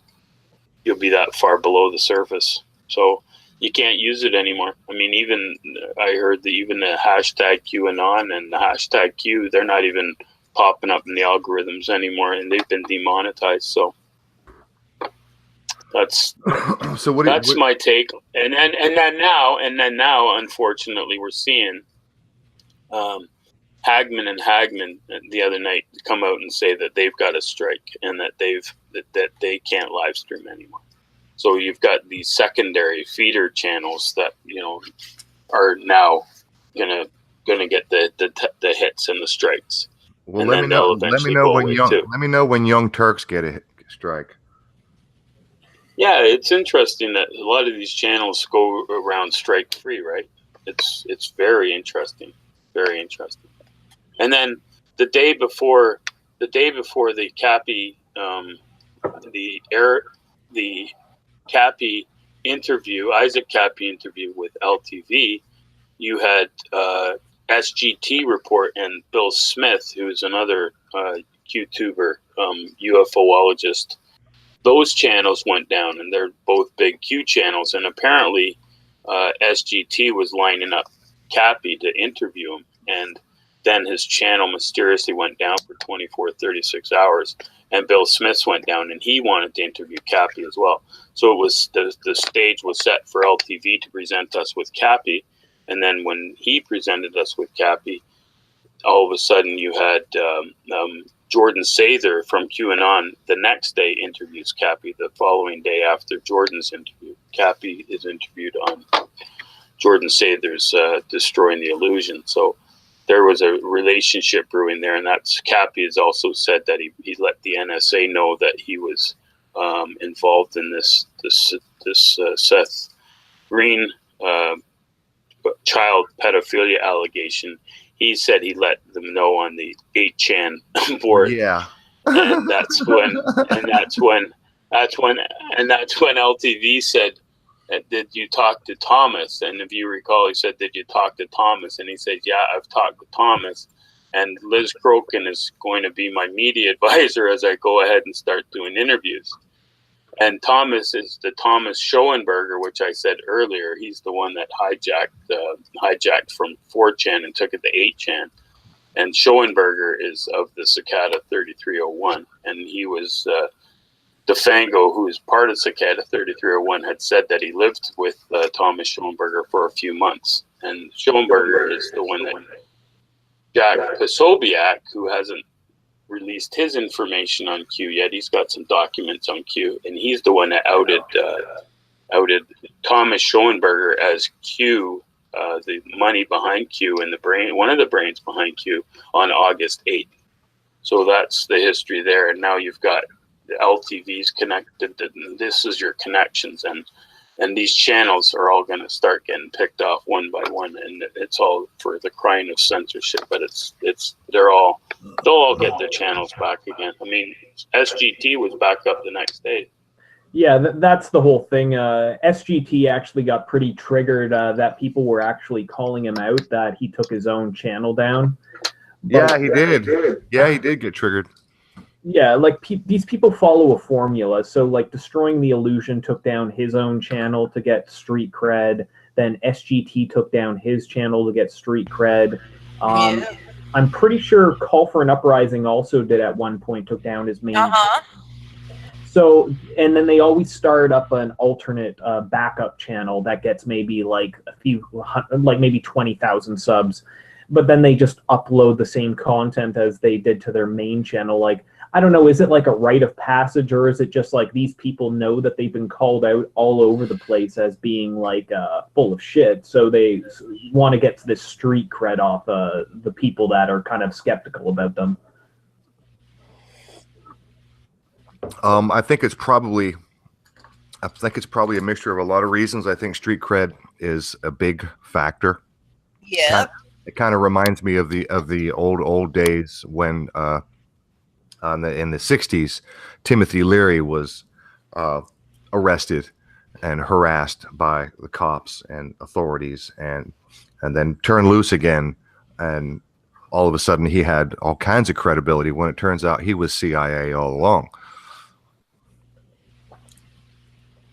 Yep. So they've been infiltrating and controlling and pushing to the forefront different voices, different faces to the masses to basically get you suckered into these controlled opposition people since the 60s. Who knows how long before that? Okay, so are you guys of the opinion that AJ took his shit down? What do you think of the fact that AJ was kicked off of virtually every social media platform within about 12 hours? Honestly, no, I don't think he did. I think it was part of the plan. He knew it was coming. Yeah. Well, you know his numbers were down, right? I mean, look, AJ. He knew it was coming. AJ is a multi-million-dollar operation. He's a corporation. He's got lots of employees. He's got one hell of a studio. He's got a team of researchers and production people. Yep. He's a big operation, like literally a very big operation. However, his numbers are down. And in fact, I'm going to do a screenshot. I want to show you guys something here. Okay. I have a screenshot that you all might be interested in since we're on this particular subject. Let me see. Honestly, in my opinion, I think that Alex Jones's time was kind of up. He had already played his part for enough years. Most of the so-called alternative media have seen through him for years at this point. So yeah, true. It was just like they have a new stack of cards that they're ready to play. New fake alternative media channels that they're going to push to the forefront now. Yep. I think you're right. I think that since most people were going, oh, Alex Jones, he's a shill. He wasn't serving any major purpose in the position he was in, but he could make it look like it's just so easy. They snap their fingers and you're gone on every platform in the universe. Well, from a mafia perspective, it definitely sends a message. But look at this. This is Social Blade. This is a screenshot, an image from Social Blade. This is a comparison of Alex Jones, the Young Turks, Fox News, and CNN. And these are their current ratings as of going from October 2015 all the way up to last month, July of this year. Now, at the very top, sorry, overexpanded that. At the very top, we have Alex Jones' channel. You can see he peaks at around October, October, November, December in 2016. Alex Jones had a big peak, and he's been in steady decline ever since then. Okay. I love that. He hit rock bottom there in July of 18. Yeah, right. Oh, yeah. Yeah, he took a hell of a... that might have been... What, didn't he go down briefly? Didn't his channel go down temporarily, like SGT and Richie from Boston? And I don't maybe recall that's what hearing about that. maybe that's what I think. I remember that his channel was temporarily down. Maybe that's what this is, that downward spike that you noticed. Yeah, that could be that But happen. so these guys are crashing. These fake alternative media sources are crashing. They are crashing. So they must be coming out with all these new people that they're going to be rolling out now, and these people are no longer even useful. Now check this out. If you remember, 2 or 3 weeks ago, I brought up the fact that YouTube is investing like $25 million into the mainstream media channels. Do you guys remember that when I brought that up? And Facebook is doing it too. They're investing tens and tens of millions of dollars into helping these mainstream media channels get a foothold in the alternative media network. You guys remember me covering this a couple weeks ago? Yeah, not long ago, man. Yeah, 2 or 3 weeks ago. YouTube, I think, is investing something like $25 million to help, CNN and Fox. These are huge corporations, multi-million-dollar corporations, hundreds of millions of dollar corporations, huge. It's not like they don't have the money or the means or the manpower or the technical ability and all the people on board to make it happen. And yet, for some reason, YouTube is actually going to invest to help them make it happen. So look at these stats. We have Alex Jones on the very top. The Young Turks are second down here. And the Young Turks peak at around January, February, March of 2016. And they're in decline big time. Not as bad because the numbers on the left-hand side of this bar graph, like Alex Jones goes from 1, 2, and 3 million. So Alex Jones, this is a daily average, by the way, or maybe it's a weekly. I don't. Average views per day. Okay, this is a daily average. So Alex Jones was getting almost 3 million hits per day in October 16, while the Young Turks were well over 3 million because their bar graph is scaled different. They're up to 3 million as their top bar. And you can see that their high peak goes over 3 million. And yet they have now declined back under 2 million. Now look at the third one down. Third one down is Fox News. Look at that fucking bar graph as it moves from October 15 up, and then look around January of this year, and right below is CNN. Look what happened between January of this year for CNN and Fox News. Look at how they have spiked. Why the hell have they? And by the way, CNN's bar graph is the same thing. If you look on the far left-hand side, they go up to 6 million, so they're kicking everybody's ass. And Fox News, their bar graph goes up to 2 million. So InfoWars and Young Turks have both had a steep dive in viewers. CNN and Fox have had a sharp increase in viewers, and it all took place at the same time. Yes, right around January of this year.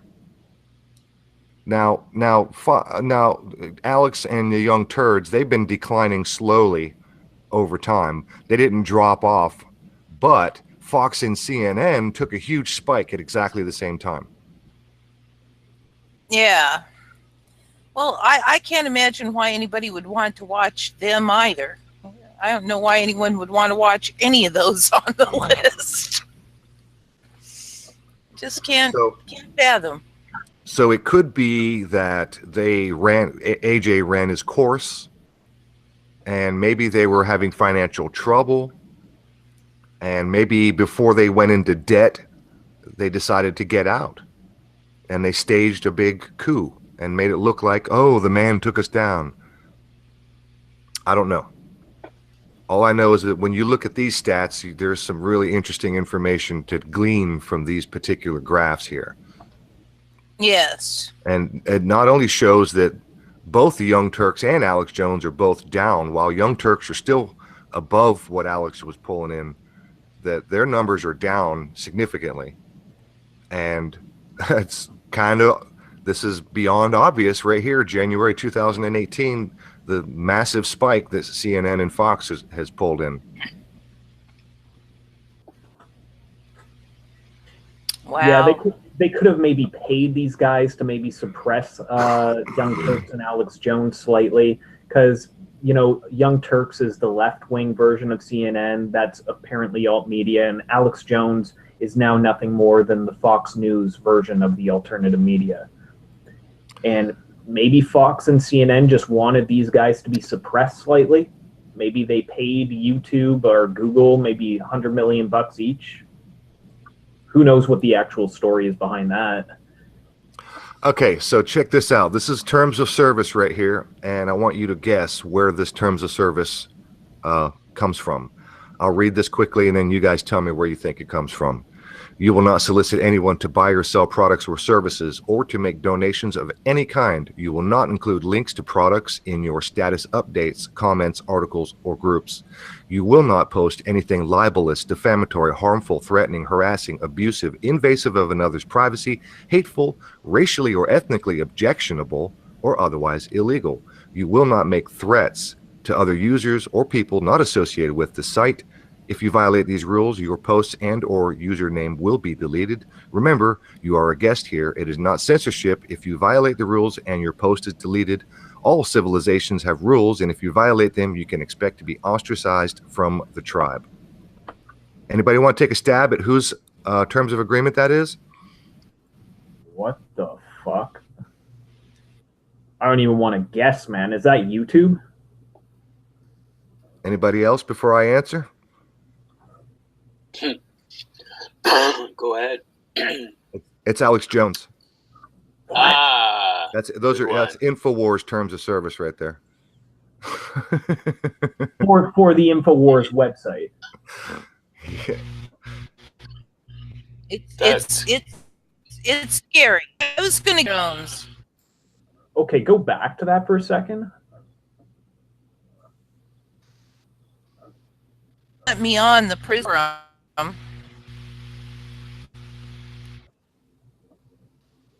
That says a lot right there. What? Okay, that's fucking beyond sketchy, man. You will not post You could be anything. nailed for anything. Did you hear that they wouldn't let me on the Prison Planet forum? Oh, no way. Yes way. Before you I even got. Well, I've been working. Yeah, exactly. I signed up, but they had a clue who I was. I'm pretty sure. I've been working the solution now for quite some time, like over a decade. And when I went to sign up to post my stuff, they kept saying that something was emailed to me, but nothing ever was received. And I finally, I emailed a bunch of people, never got answers. I finally found a phone number that I got an answering machine on, and I left a message. Nothing. They would not acknowledge me or let me near that forum. Oh my God. I found that interesting. Yes. Well, that sounds like 153 news, doesn't it? Very similar. Did I tell you? I don't remember if I told you. But out of the blue, I was deleted from them just because I hadn't shown up for like 3 months. Well, that entire operation's just about as sketchy as Alex Jones is at this point. Oh, yeah. So Mark had brought up Praying Medic, and I've got a screen grab here from Praying Medic channel. This is the kind of fucking retarded shit that Q has been putting out. And here's a screen grab from Praying Medic, who currently has 132,000 subscribers. This video has 205,000 views. Shit. So this is a Q post. Fellow patriots, what you're about to learn should not only scare you, but intensify your resolve to take back control, and in brackets, freedom. The information that will become public will further demonstrate the criminal and corrupt, pure evil abuse of power that the Hussein administration undertook in joint efforts with domestic and foreign dignitaries. The snowball has begun rolling. There is no stopping it now. D5! Stay the course and trust the plan. Protective measures are in place.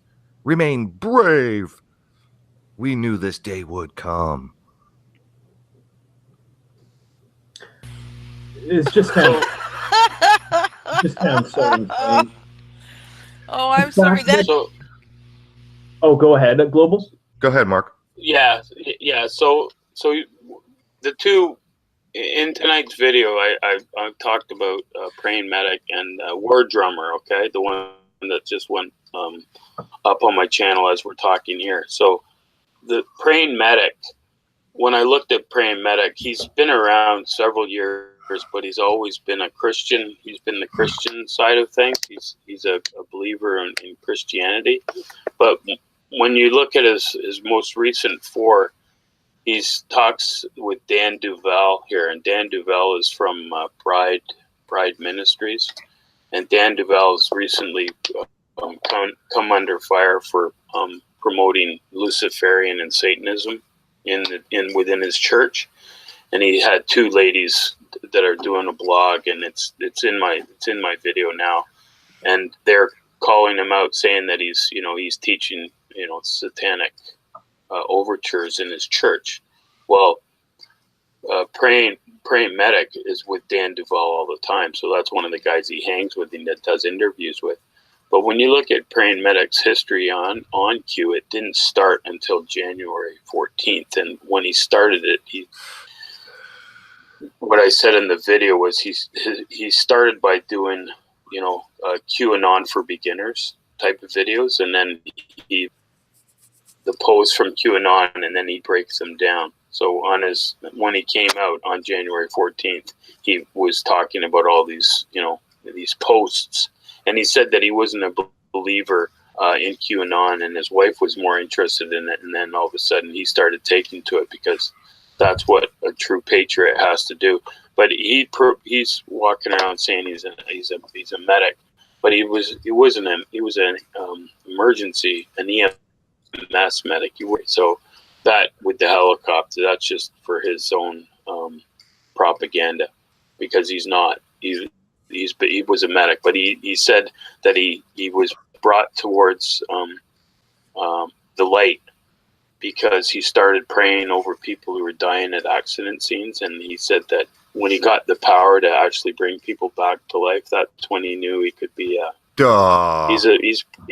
he's another self-appointed prophet, and that's what he was before he became a QAnonist. So he's one of the QTubers that they're using to push the Christian narrative, and that's why he's such a nice guy. And you see him on all these late night channels, and he's got the nice tie on. He's well coiffed, and he speaks well, and he's sitting there looking good under the TV lights. But the guy's a big fraud, and he hangs around with the Luciferians of the world, and that's Praying Medic. And this guy is good, but he is not so good after all. When you look into his past, he's a scam artist. He's a YouTube money maker. That's Praying Medic. But he's another one that's been sold. He got bought and paid for. Another guy that got bought and paid for. Well, I spent a little bit of time studying Edward Bernays, among other things, when it comes to social engineering.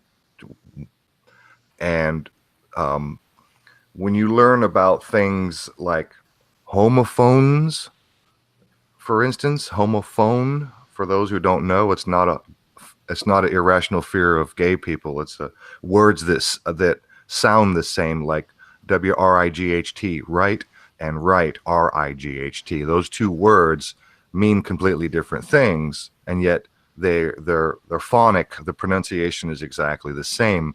And when it comes to propaganda, Edward Bernays style propaganda, in fact, I've got a video on my channel. It's one of my early videos.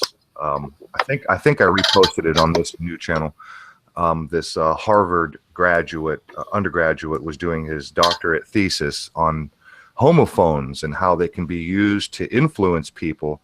he did an experiment where he had a classroom, a giant class, a couple hundred students, and they were all volunteers.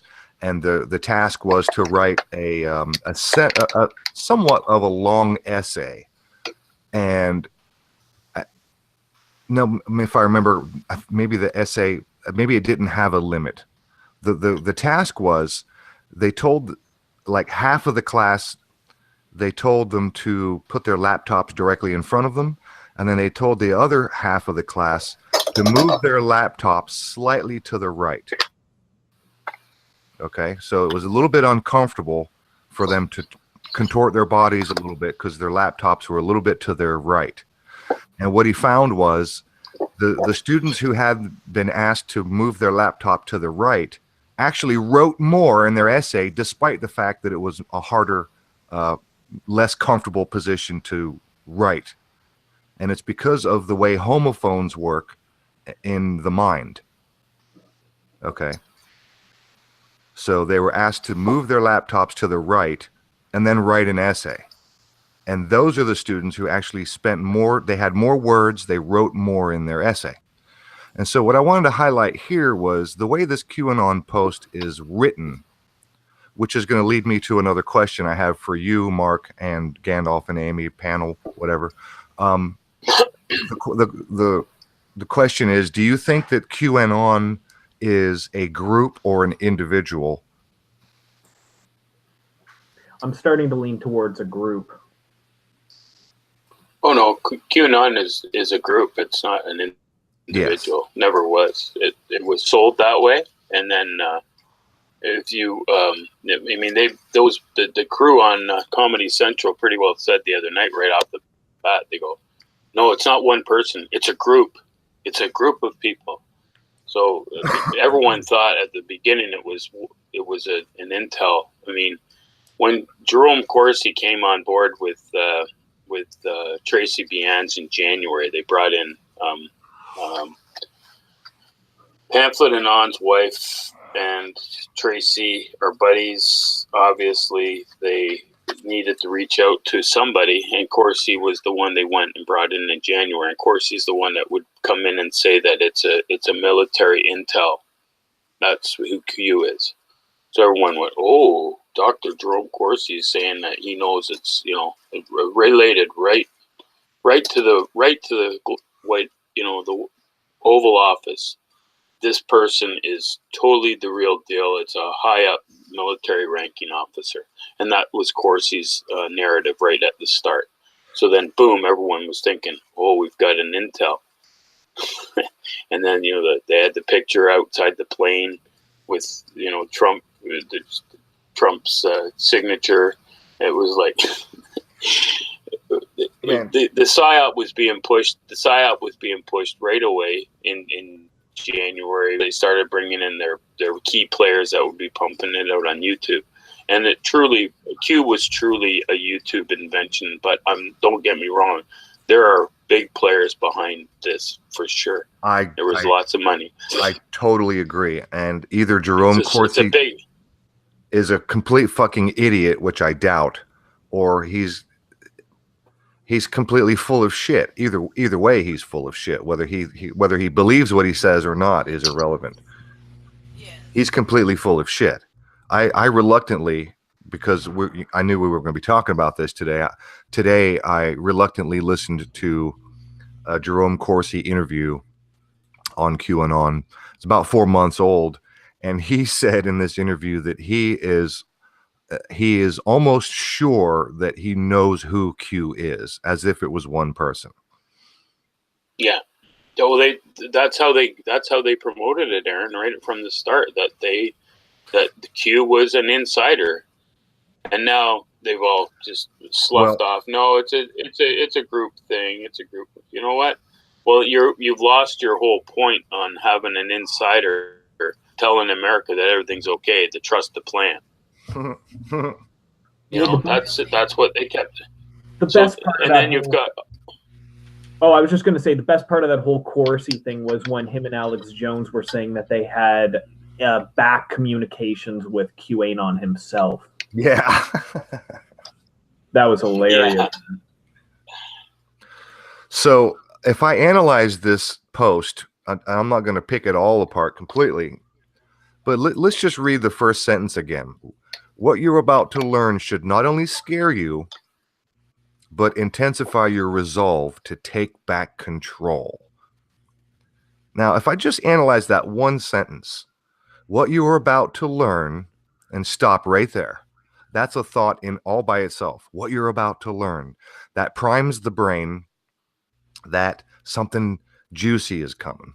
Okay? That first 5 words, 6 words, what you're about to learn, before you even get, as you're reading, before you even get past that word, your brain is already primed to receive something that you are now presupposing is important. So what you're about to learn should not only scare you, bam, right there is another set of words that's designed to trigger your brain, should not only scare you. So by the time you get to that point in the sentence, you're already convinced that what you're going to learn is going to be scary, but something else. It's like a fucking soap opera. It keeps your brain engaged. Something else is coming. This is important. I got to keep going. It's almost here. We're almost there. Almost got it. And then following, it says, but intensify your resolve.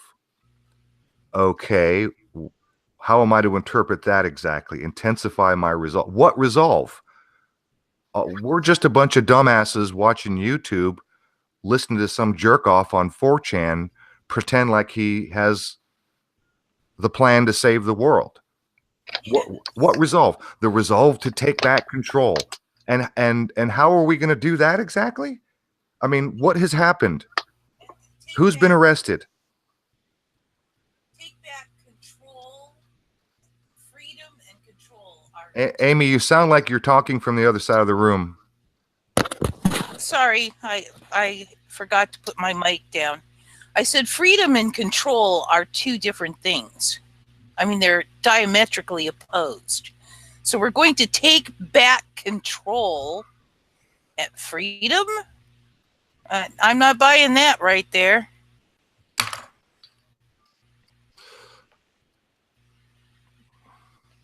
You heard that, right? Yeah, I heard you. You're right, Amy. You're right, Amy. They're clearly they're not the antithesis, but they're definitely 2 completely different words with completely different meanings. Yeah, Mark, go ahead. You know what? As much as we don't like mainstream, and we can't believe everything they tell us, just based on what I went through just in the last number of months, and then basically in the last 3 weeks of full-on Q investigation, I want to just read this piece on how it took off after November 3rd when Tracy put that video out.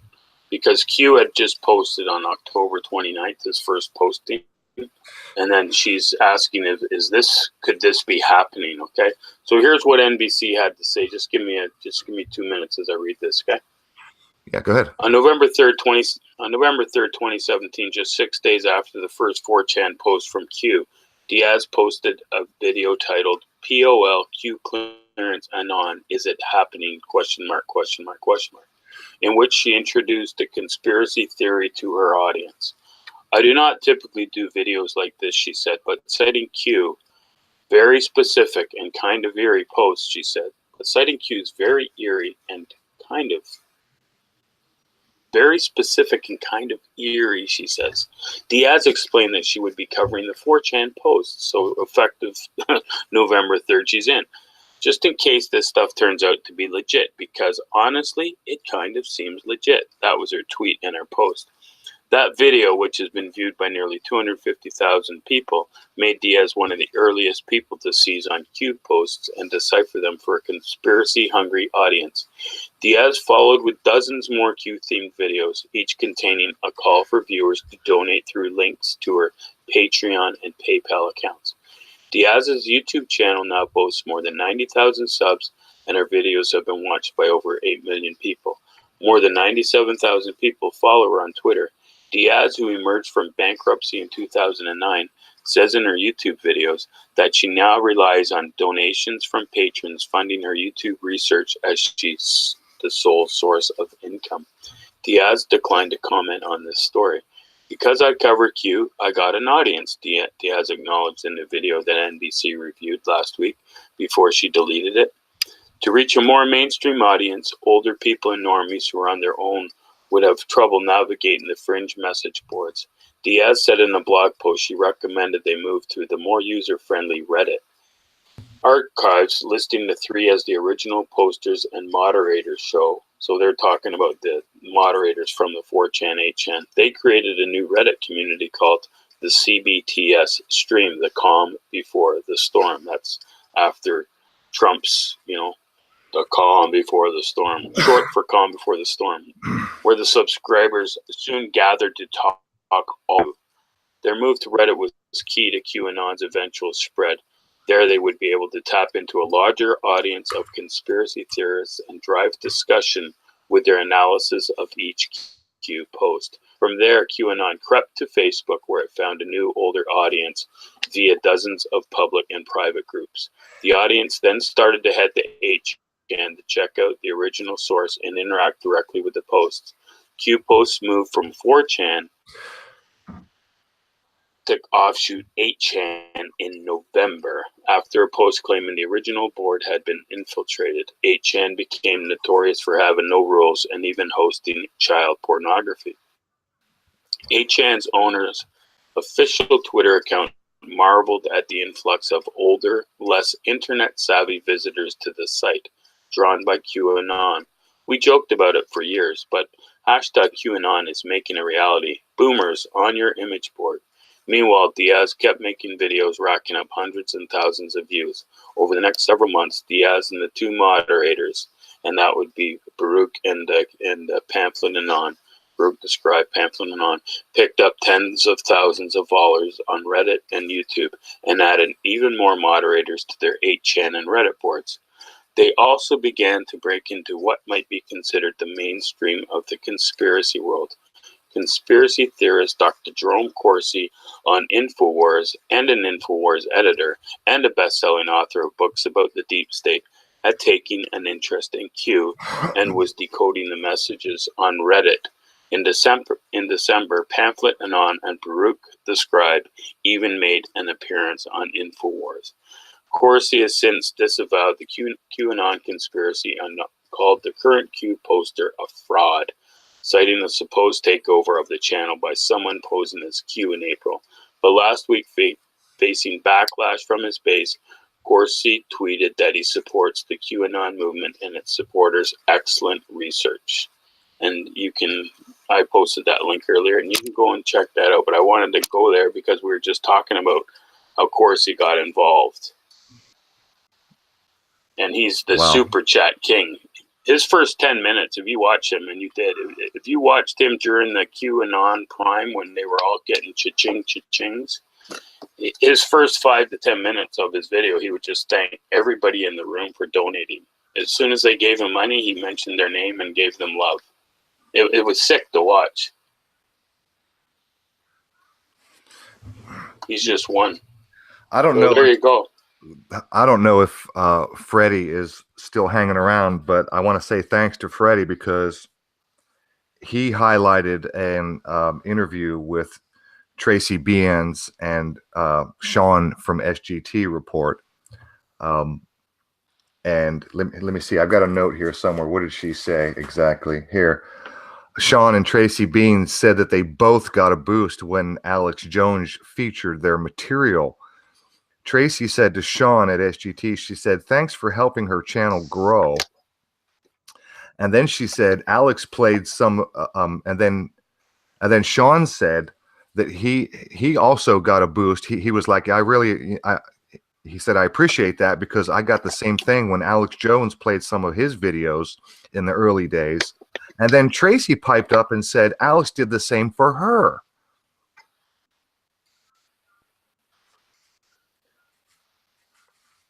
So, I mean, it's one thing for, I guess, Sean, a pretty sizable channel, being featured on Alex, but Tracy is getting a boost, or previously got a boost from Alex Jones as well. She did. Yeah, or are you already aware of that one? Oh yeah, she did an appearance. She was also used heavily by Hagman and Hagman. They were like the tier 2. That was where she was doing a lot of it, and SCGT. And her own channel was obviously off and running. So the way they can set the Q-bots up, they can send them a lot of viewers, no problem. You see right now what's going on with your you got 28 thumbs up and 28 thumbs down. The Q and honors. It just went to 29 thumbs down, so we're getting hit right now. Yeah, they're on you. It's good though. Yeah, they are seriously peeved by this, I think. Somebody. I mean, I've never seen so many thumbs down. I mean, so soon. We were sitting there at like just 3-4 thumbs down, and all of a sudden somebody in the chat said it's a thumb war 27-27, and then I look down, I go, oh yeah. So you see how they're doing it? You got the clickers. Oh yeah, the boys are clicking. You only got 40 watching, so yeah, yes, somebody's got into your click. Yeah. Somebody's switching. Yeah, somebody's playing games. Look at that. That's awesome. It's 31-31 right now. Wow, this is actually kind of entertaining to watch the thumbs right now. Really, they're doing it. I've never seen this before. Look at 30 down. 33-30. Look. I think Tidor is helping us out. I'm pretty sure Tidor is helping us out because normally, first of all, I've never had this many thumbs up, and I certainly have never had this many thumbs down. And I know that Tidor's got a whole bunch of channels, and so I think Tidor is switching accounts, and he's bumping it up. I think we're winning the war right now. Get on it. It's 34-31. 36. Go Tidor. Yeah. Yay! Let's get these thumbs going. I got 36-31 right now. We should call it like a horse. Yeah, so do I. We should call it like a horse race. And coming around this corner, I think I'm up to 38. It's up to 38-32, and I'm gonna. When's it gonna end? 38-32. Go Tidor. I'm pretty sure that's Tidor helping us out. Yep, Roger that. That's him. Appreciate you, brother. Appreciate you. All right. Yeah. Why would of all the times, all the different things that we've covered, 40 people watching, and we've got 70 thumbs total at the moment. I have 38-32. Yes, I do remember Distorting. I absolutely remember about a year ago you did the same thing. We had a similar situation, and I do appreciate you. Let's see if it holds at 33 thumbs down. If it's some kind of little wink this guy's trying to give us. Oh, the thumbs down just went down. It went from 33 to 32. I don't know how that worked. Maybe somebody had a change of... Oh, we had a troll change of heart. And his heart grew 3 times its size that day. Oh, it's just crazy. Like, there's some weird trolls on this site, man. Like, back in the day when people used to make videos about the flat Earth, there were people commenting... Yeah, it did. Yeah, it did. Yeah, people would comment, like, multiple paragraph-long comments. Maybe. Saying how the flat Earth is real and you're a shill, and these these videos were only up for maybe about like a minute, and somebody in that 1 minute was typing multiple paragraph long explanations on how the flat Earth is really real. Mark, you were going to say... Yeah, I wanted to just swing back to Alex Jones for a minute. You remember the day that he was taken down on all his platforms? Yeah. It was August 6th, okay? So that's the day. The move was the latest in the cascade to remove Jones following related bans from Apple, Spotify, Facebook. So on Monday, YouTube moved to delete Alex Jones for violating community guidelines, the latest in a string of moves from tech giants that could dramatically limit the reach of InfoWars. So that was on August 6th. So what else was happening in the news with old Alex Jones on August 6th? The day that he lost all his channels. It was a bad day for Alex. Well, it might have been a good day. I think that Six more Sandy. Yeah, something was going on with his court case right at the time. Yeah. That was, so the same day he's lost his channel and everything, 6 more Sandy Hook families line up to sue broadcaster Alex Jones. So it was on CNN. So, a defamation lawsuit has been filed against Alex Jones along with some other of his associates for saying the mass shooting at Sandy Hook Elementary was fake. So on Wednesday, families of 4 students and 2 educators who died, along with 1 FBI agent responded to the shooting, filed the suit in Connecticut court. So that was happening the same day he was losing his channel. So you don't think that whole Alex Jones thing is just like made to look like one big conspiracy fool? But you wouldn't know that was in the news, because the only thing you heard about in the news was Alex Jones deleted from all these social media platforms. They weren't telling you that Alex Jones was still doing the Sandy Hook as a scam. Yeah, I can't say the word. Sorry, I can't say the word. Like, how orchestrated is this all at this point, where Google, Apple, Spotify, all went after Alex Jones on one day? Like, it's just reached such a crazy point now, man. That's lunatic. I hear they even kicked him off of LinkedIn. Oh, really? Oh, yeah, they kicked him.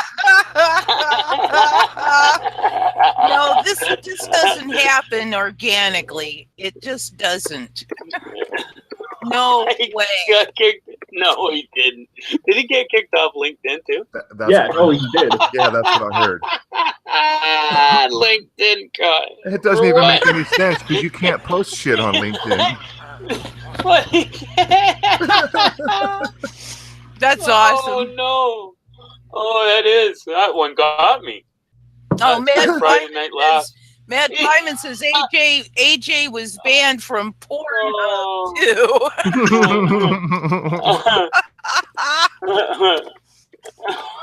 Oh, jeez. AJ, that's funny. Oh my God, that was funny. I gotta look. That one's a good one. He get the boot from LinkedIn, so he can't get a new job.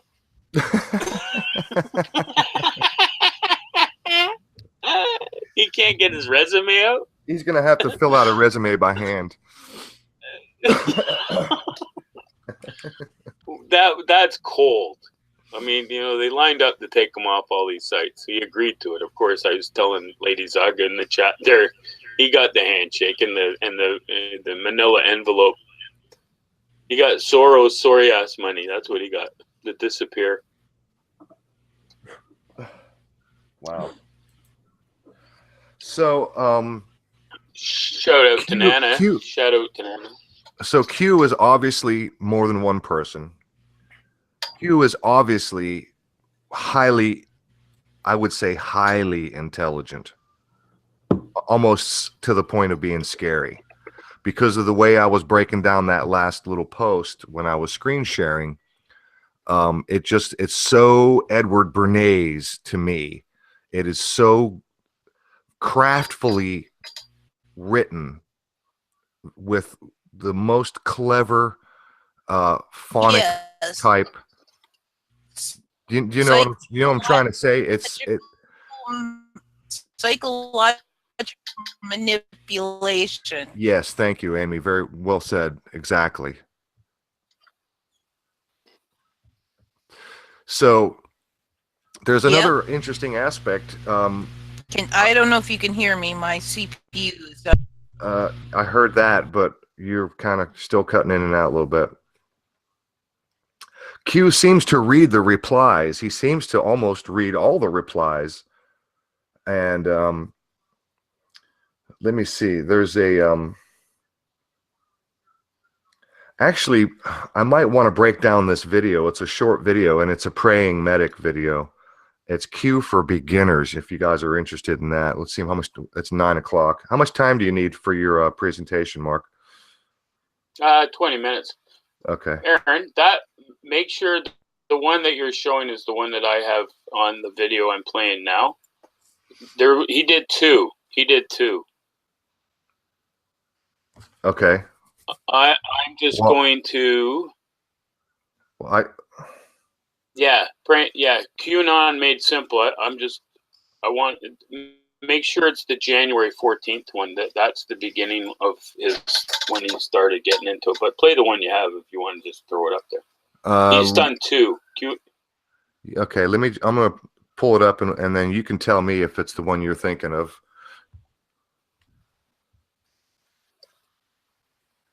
Oh, I see there is a part 1 and a part 2. I didn't realize there was a part 2. Nice, sweet pea.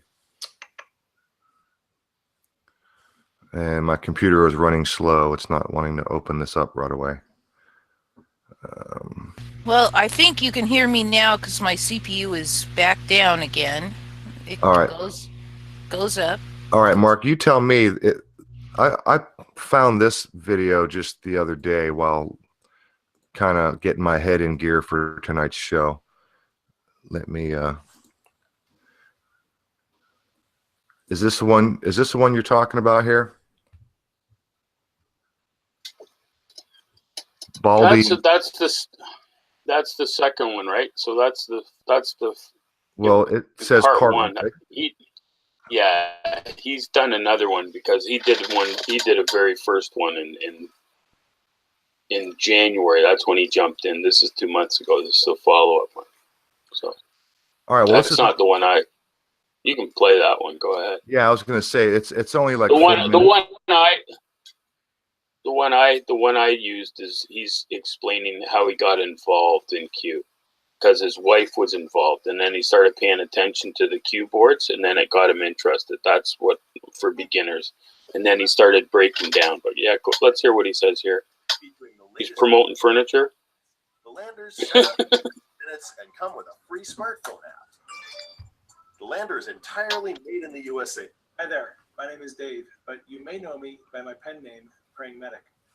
You may have heard a little bit about this. Can you hear this okay? On the internet called Q. Yep. In this video, I'm going to give you a brief overview of what we know about Q and hopefully dispel some misinformation. Back in October of 2017, an anonymous person began posting on the internet message board called 4chan.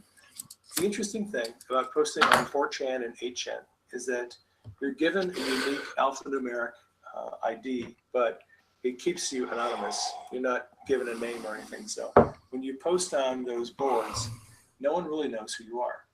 From time to time, people will go on the boards and they'll claim to be government insiders inside the FBI, Department of Justice. Like Gandalf. Well, these people typically last for a couple of days. They post information that they say is insider information. Sometimes they'll predict that someone's going to be arrested, and then they're never heard from again. Well, in October of 2017, a person showed up on 4chan, and they introduced themselves as a Q clearance patriot. Now, backstory on Q clearance.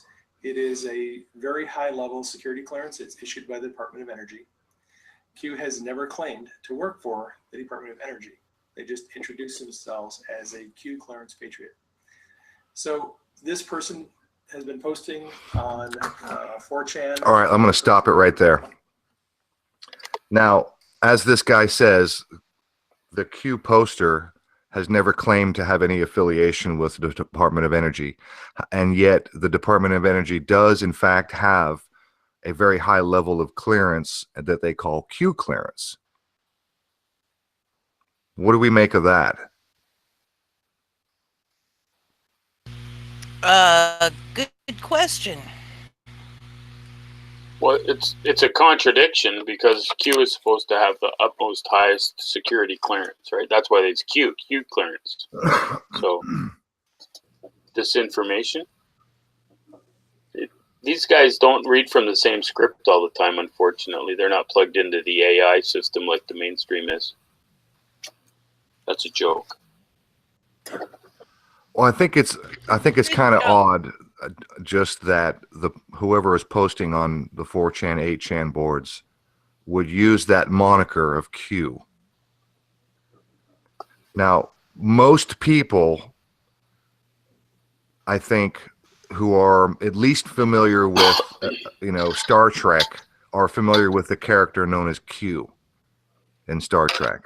Hell yeah, man. Who was supposedly this alien who was ridiculously intelligent and had some sort of, powers, almost godlike powers.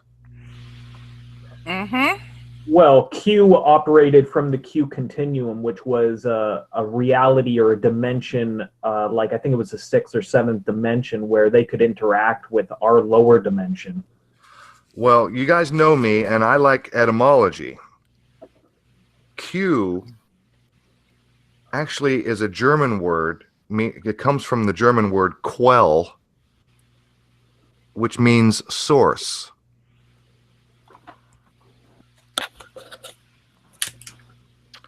So, as some of you also might know, I've been doing a shitload of research into religions lately. It's been a big focus of mine for the last several months. And there is a character that is referred to by biblical scholars as Q. Now, the Bible doesn't say a word about Q, but it's referred to by biblical scholars because the consensus among biblical scholars is that the Gospels, Matthew, Mark, Luke, and John, are forgeries, and that they're not signed by Matthew, Mark, Luke, or John, and that we don't know who actually wrote them. And for the most part, we don't know when they were written. So the Gospels of Matthew, Mark, and Luke, and John not only plagiarize from each other, but that they are written anonymously. And biblical scholars, when they discuss these topics about the Gospels in particular, they refer to this Q source as being either a person or a group of priests or somebody who was initiated and in the know. So I'm not sure if you guys are aware of that other aspect of Q, that it's deeply embedded in the historicity and biblical scholarship of particularly the Gospels. Matthew, Mark, I did not know that. Very interesting. So if you were to do just a simple, anybody interested, just do a simple Google search, just type in the word Bible and then Q or Q/Bible. And you'll find all kind of information on this Q author, this character that is supposedly like a ghost writer. Do you know what I mean? So Matthew and Luke plagiarized Mark, but they also had additional sources of information, and that is known as the Q source. Wow. And the way that the Gospels are written, that Matthew and Luke, they both borrow things from Mark. I'm doing this off of memory now. Matthew and Luke both borrow almost verbatim certain passages and stories from the Gospel of Mark. And yet at the same time, Matthew and Luke also borrow things from each other, which makes the whole thing really fucking bass-ackwards and curious. And this is why when you really research like biblical scholarship, that you're going to come across this Q source. So I just wanted to throw that out there as just another head scratcher, because this Q character on the 8chan boards is supposed to be he's supposed to have inside information. He's supposed to be government agent. He's supposed to have the scoop. He's supposed to, be a secret anonymous whistleblower. So this is the word source from German. This is the Germanic etymological word that goes back, and it means the source.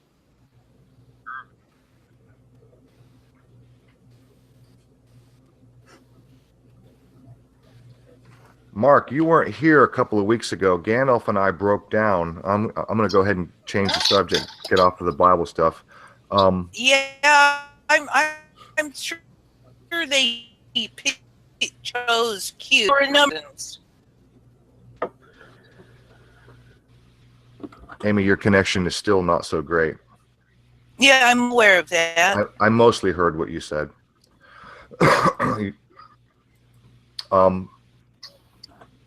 Mark, you weren't here a couple of weeks ago. Gandalf and I broke down the SGT video. He didn't produce the video. He actually mirrored it from somebody else. It was the video called Q, the Plan to Save the World. Yeah, I saw that, yeah. I think I left the comment on it. I'm sure I did. I'm sure. Yeah. The Plan to Save the World.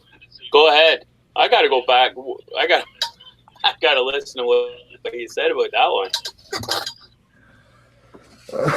Oh, well, I just I kind of ranted and raved about every 30 seconds during that video. I played it and we broke down almost everything that was said. It was an 11-minute video too. That was like a 10-minute video. And then I like how he says, I normally don't mirror videos on my channel, but this one is, I have to mirror this video. Yeah. Did you remember when he said at the start? Yes. Hello, Patreons. I normally don't mirror videos, but this one is very important. We have to get the message up. Yes. Yeah, you definitely saw it, because yes, he did say that, and I do remember him saying that at the beginning before he played that other video. I keep going over to his channel and leaving comments. I keep asking him, what's happened to Tracy? I just go to leave it. And then I come back a couple hours later and I've got no activity on it. And I go, you little bugger, you've shadow banned me, man. Not allowed. Not allowed. Johnny Supertramp. Johnny Supertramp in the house. Johnny. Awesome, Johnny. Johnny gets a shout out. Johnny's been exposing a bunch of this LARPing crap shit. Johnny's been doing a job, man. Yeah, he has. Johnny's gonna want to stick around and see how the numbers in the end relate to the Toronto shooting. Yeah. And there's been a lot of good. There's been. Speaking of numbers, you can bet your ass whoever has been thumbing this down is going to flag this video with like 40 freaking flags, I swear. they probably will. They're ghastly, pathetic people. But Well, yeah, we're at Aaron, 51 up to 54 down. I'm going to get a strike for bullying and harassing an anonymous Q poster.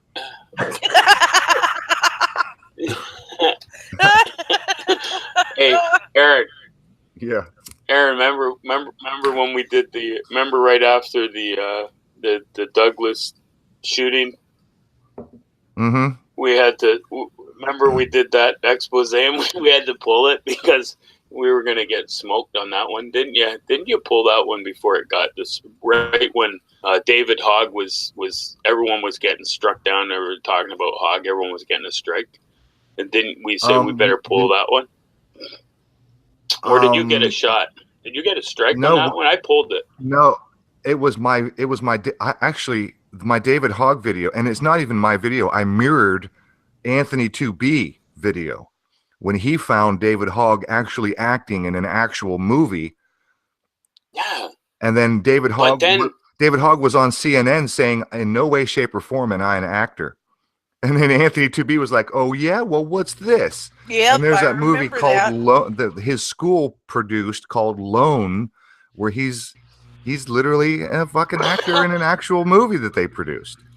David Hogg's in the chat room right now. So that's the video. When I mentioned earlier, when I mentioned earlier to that channel, The Eye, that was the video I was referring to because I posted that video, Anthony 2B's video showing David Hogg, the actor, and my title of my video was David Hogg, the actual actor. And yeah, it was. And I had it up for 4 or 5 hours, and I literally deleted it, took it down before I went to bed. And then 3 weeks later, I'm watching a Paul Romano Pockets of the Future video where he said that he got a strike on a video that he deleted like 2.5 weeks ago. And I was like, what? That's crazy. And the next fucking day, I got a strike on my David Hogg video that had been deleted for 3 weeks.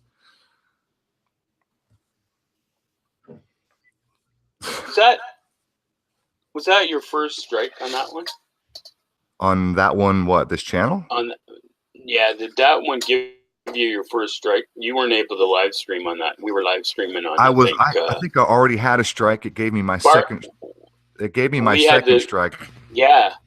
And that's when I took a break because I couldn't even upload videos. I couldn't mirror, like if Amy and Bart or Gandalf wanted to do a show, I couldn't even mirror. I couldn't upload anything for 2 weeks. And that's when we took a break. We were off.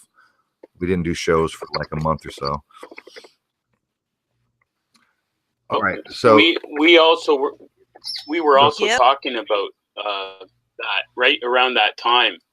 And you said, oh, shoot. And then the next day or the day after, I told you, I said, we better pull that video or you're going to lose your channel. Because that was around the time you had already got that strike. That's right. You and I were up late talking on Skype that night. Yeah. And I said, we better pull that because you're gonna get a third strike, and I was gonna get a second strike if I uploaded that to my channel. Well, and I did. I had it up. As far as I know, they left our stream alone. I don't think I pulled the stream. No, I don't think so. And it wouldn't have mattered because they fucking struck me 3 weeks after I deleted the Hog video anyway. So if they want to strike you, there's no rules, man. They just go back and retroactively, you know. Yeah. Like the most recent strike I had was from a show that we did with Plasma Burns 9-10 months ago, almost a year. And all we did was discuss information on Boston and the Sandy Hook chemtrails. You know, just showing the evidence and discussing it. And we played. I did a bunch of screen share. I was screen sharing, and I played a bunch of the documentary that Plasma put out, the Boston gun bombing, and I was struck for bullying and harassing. Meanwhile, actually, that interview was on my first channel, which is deleted, so I don't actually have that video. I don't have that uploaded on this channel. I can't find it on my computer even. It seems. Oh well, I've got it. I've got it. Oh good. Oh good. I'm pretty sure I've got every show that we've ever done. I think in a file. At least close to it. Very close to it. Well, I thought I did too, but that's missing. I went looking for it. But then all the pictures of my daughter are missing too. The folders are now empty. And I can assure you, I did not empty my daughter's pictures from those folders. So I give high probability that somebody has been tiptoeing through my computer doing unethical things. Bullying things. Huh. Well, I don't know what to tell you. That sounds pretty fishy. Yep. All right. Anyway, this guy here, Praying Medic. Let's get through this. It's only a 4.5 minute video. We're already almost 2 minutes into it, and he has explained the nuts and bolts. And I wanted to break down some of the things that he says after this. So I'm going to go ahead and play some more of this, and then we'll get on to Mark, and he can present what he has. Woohoo! All right. Let me see. Go ahead. And because there were a lot of problems, they eventually ended up moving over to 8chan. This the board administrators set up a specific board just for Q to post on 8chan.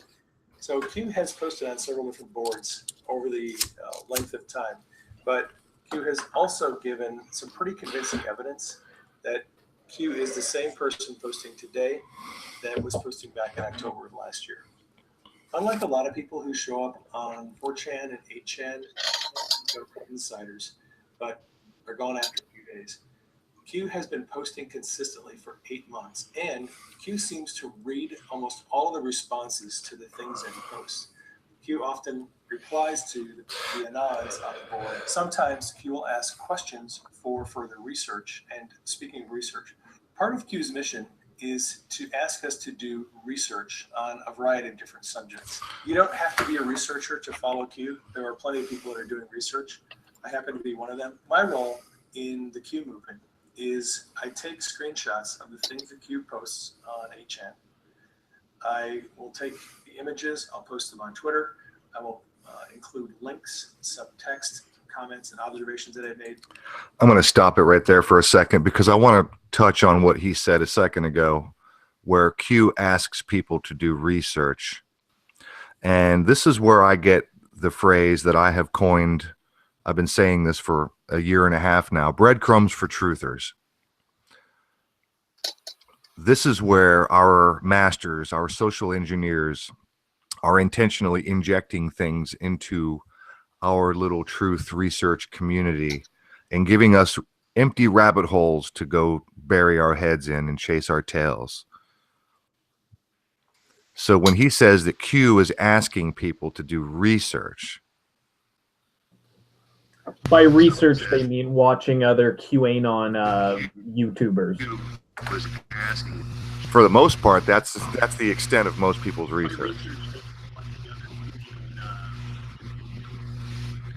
Now, some people have gone and done some digging on some of the characters and players that Q has brought forward.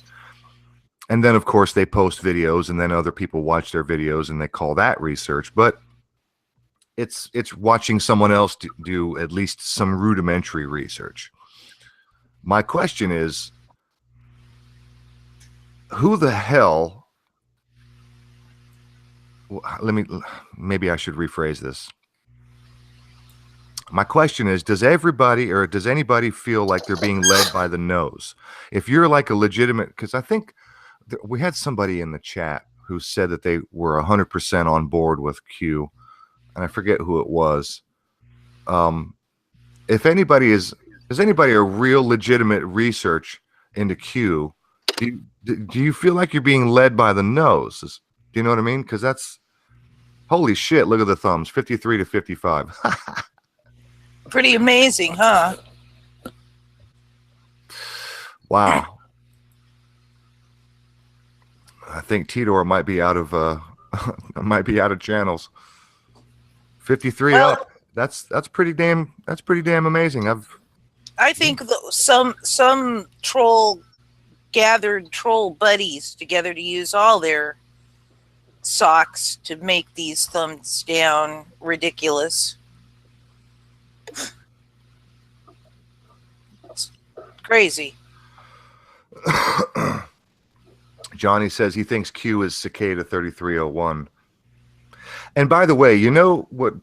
I've not mentioned this before, but I don't know if you guys remember, right when the Iraq War was coming to a close, the U.S. military had all this surplus military equipment that they were gifting to police agencies, police forces all over the country, and in some cases, even school districts. Yep. Were receiving heavy armor, rocket launchers, rifles and armored vehicles and Bearcats and Humvees and shit like that. And that was part of what's called the 1033 program. The Pentagon 1033 program is where they gave away all this leftover military equipment to police forces all over the country. So when I see Cicada 3301, that's a backwards 1033 right there. Yep. It sure is. So Very interesting. Hey, Mark, just real quick. Do me a favor, because I have honestly not paid any attention to Cicada 3301, and you said that what did you say that what's his name what's his name was involved in that Schoenberg? No, the fat guy, the rich, he's wealthy, the YouTuber, what's his name? Just it's around the tip of my tongue. Shit. You mentioned his name earlier. Not Thomas Schoenberger. No. DeFango? DeFango, yeah, DeFango. So what DeFango. Okay, so yeah. So what is this 1033 or what is Cicada? What, Cicada 3301? Johnny says 1033 is officer needs assistance. Interesting. Yeah, so what is Cicada 3301? What is that? Is that a program? Do you remember? Is that an algorithm DeFango created? No. Do you remember the Cicada puzzle online? Do you remember watching that at all? Oh yes, there was. That's right. It was. Okay, let me. Yeah. Okay. So yeah. All right. So I did a video on Cicada and how it's. That was apparently. That was for hackers, wasn't it? Highly intelligent individuals. The stated purpose of the puzzles each year has been to recruit highly intelligent individuals, though the ultimate purpose remains unknown.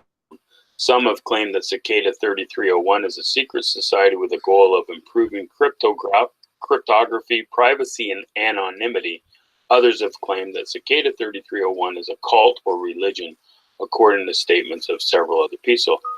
The Cicada puzzles were created because they were looking for potential members with cryptography and computer security skills. So yes, so the guys that created Cicada and Lestat, who I've been in touch with, and I did the video. He's the one that War Drummer said to troll, because Lestat was one of the Cicadas. Lestat is Mother Liberty now online, so you can go to his blog, and I've left in that my last video. I've left Lestat's links to his blog and his YouTube channel. While Cicada 3301 was DeFango, was Lestat, and then Schoenberger decided to upend it and take it and move it to the cube because they had already had the infrastructure in place with all the names. So their first internet puzzle started on January 4th, 2012 and ran for approximately 1 month. A second round began a year later on January 4th, 2013, and the third round following the confirmation of a fresh clue posted on Twitter on January 4th, 2014. The stated intent was to recruit intelligent individuals by presenting a series of puzzles which were to be solved. No new puzzles were published on January 4th, 2015. However, a new clue was posted on Twitter on January 5th, 2016, and in April 2017, a verified PGP signed message was found. Beware false paths. Always verified PGP. That message explicitly denies the validity of any unsigned puzzle as recently as April 2017. So it went dormant on April, I think it was the 28th, it went dormant on April 28th, 2017. And then all of a sudden, in November, October, just months later, QAnon appears on the scene. So that's why a lot of people that are in the underworld of Cicada 3301 and in the underworld of QAnon are well aware that Cicada 3301 had members and they took them over to Q because they needed that computer expertise, and all these other guys were probably playing the game all along. So Cicada goes quiet after 5-6 years online, and then Q pops up, and it's a puzzle. That's why these guys are so good, because they're good at creating these puzzle scripts and narratives and all these chat boards and chat rooms. And that's what the bakers do. The bakers in QAnon are the ones that are trolling the internet, and they're the ones that are taking all these little pieces of crumbs, and then they retweet, and then they put them in the titles and all in the chat rooms, like we were talking about the Q pub earlier. That's Serial Brains, that his mastermind. So yeah, it's just a tangled web, but definitely the cicada group is definitely Johnny Supertramp's been looking at it. I know he has, and me and him have been sharing stuff too. They will ultimately admit that Cicada 3301 went over to the QAnons and it was infiltrated as well. So there you go. Well, Sandra is busy using her wrench timing people out. Looks like Q Army and Santilli Lace has just been timed out by Sandra. Good job, Sandra. Keep it up. Woohoo! Q Army was timed out by Sandra. With Q Army was in our chat, or is in our chat, or is listening to our chat. Interesting. So what was it that guy was saying, that we're not targeted? Look at that, 63 thumbs down. Holy shit! No, we're not. No, we're not targeted. And it's no one's targeting us. No. No, I'm just paranoid conspiracy guy. Yeah, right. Did you notice that we've got about 40 people watching rather consistently, and we now have a total of it's 119. 64. 119 thumbs total. Yeah. Amazing. Oh my gosh, it's crazy. Guerrilla Media, go Sandra, go. Yep. I mean, we haven't had trolls in our chat like this in a long while. I mean, since just before we decided to wrench all of our friends. That's you know? why I wrench all my friends. Yep. Rob S. Rob, you don't have a wrench. I'm going to add another moderator as soon as my computer will catch up.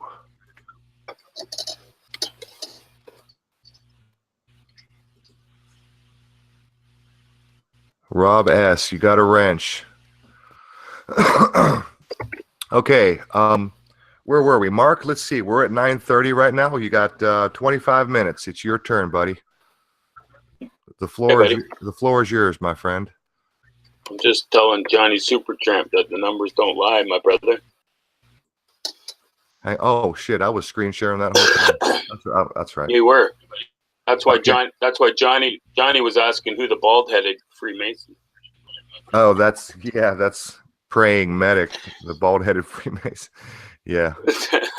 It's more like praying mantis. I call him praying mantis. Yeah, I caught the play on words. Go ahead, Mark. The floor is yours. Okay. So you're gonna open up the screen.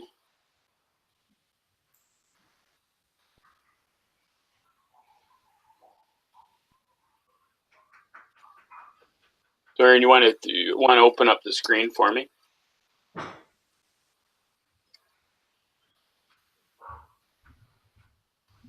I think Aaron stepped away. What do you need to do? Open up the screen. You can set the screen share yourself, Mark. I'm safe. I've got it. Yeah. I've got you highlighted, and I just had to go get some more wine. So you got So I'm open on screen sharing. You see anything right now? Yeah. On it? Yeah, you're sharing. You're highlighted and you're sharing. It's all you. Okay, so I want to go to... What do I got open? I got the Toronto Van Attack open on Wiki. Toronto Van Attack. Okay. So, so April 23rd this year, I don't know how many of you are out there that remember this, but Toronto had a similar event that New York had with the delivery truck. Only in Toronto, it was it was a rider rental truck, and I don't think you can see that, but it's 033s on the license plate. So that was the Toronto attack, okay? And apparently, this truck went down the busiest street in Canada, which is Yonge Street, and he mowed down. How many people did he mow down? He killed 10 and injured 16. He killed 10 and injured 16. So remember, you got a 10 and a 6 there, which equals the 26, right? So when you look at 26, actually 10 and 16, you put those numbers side by side, drop the 0, you've got an upside down or an inverted 9/11. Yes, you do. That's where I was going to. You didn't let it right here. You got the 9/11 down. All right. It's all you, buddy. Go ahead. Yeah, you're on it, though, buddy. You're on it. But remember the number 26, okay? Because it comes back into play, okay? So the first 9/11 call reporting pedestrians being hit was received at 125 at Finch Avenue. White Chevrolet Express van rented from Ryder ran a red light and drove southbound, and it went on a rampage and mowed down everybody. So this happened on April 23rd. And then Toronto was deemed with another one on July 22nd, 2018. We had the Danforth shooting. Toronto Danforth shooting was a mass shooting that occurred on Danforth Greektown on the night of July 22nd, 7/22/2018. Fazeh Hussein killed 2 people and wounded 13, 8 directly using a semi-automatic pistol. He committed suicide after a shootout. So, the perpetrator, which I quoted earlier, was 29-year-old Fazl Hussein. 29-year-old Fazl Hussein.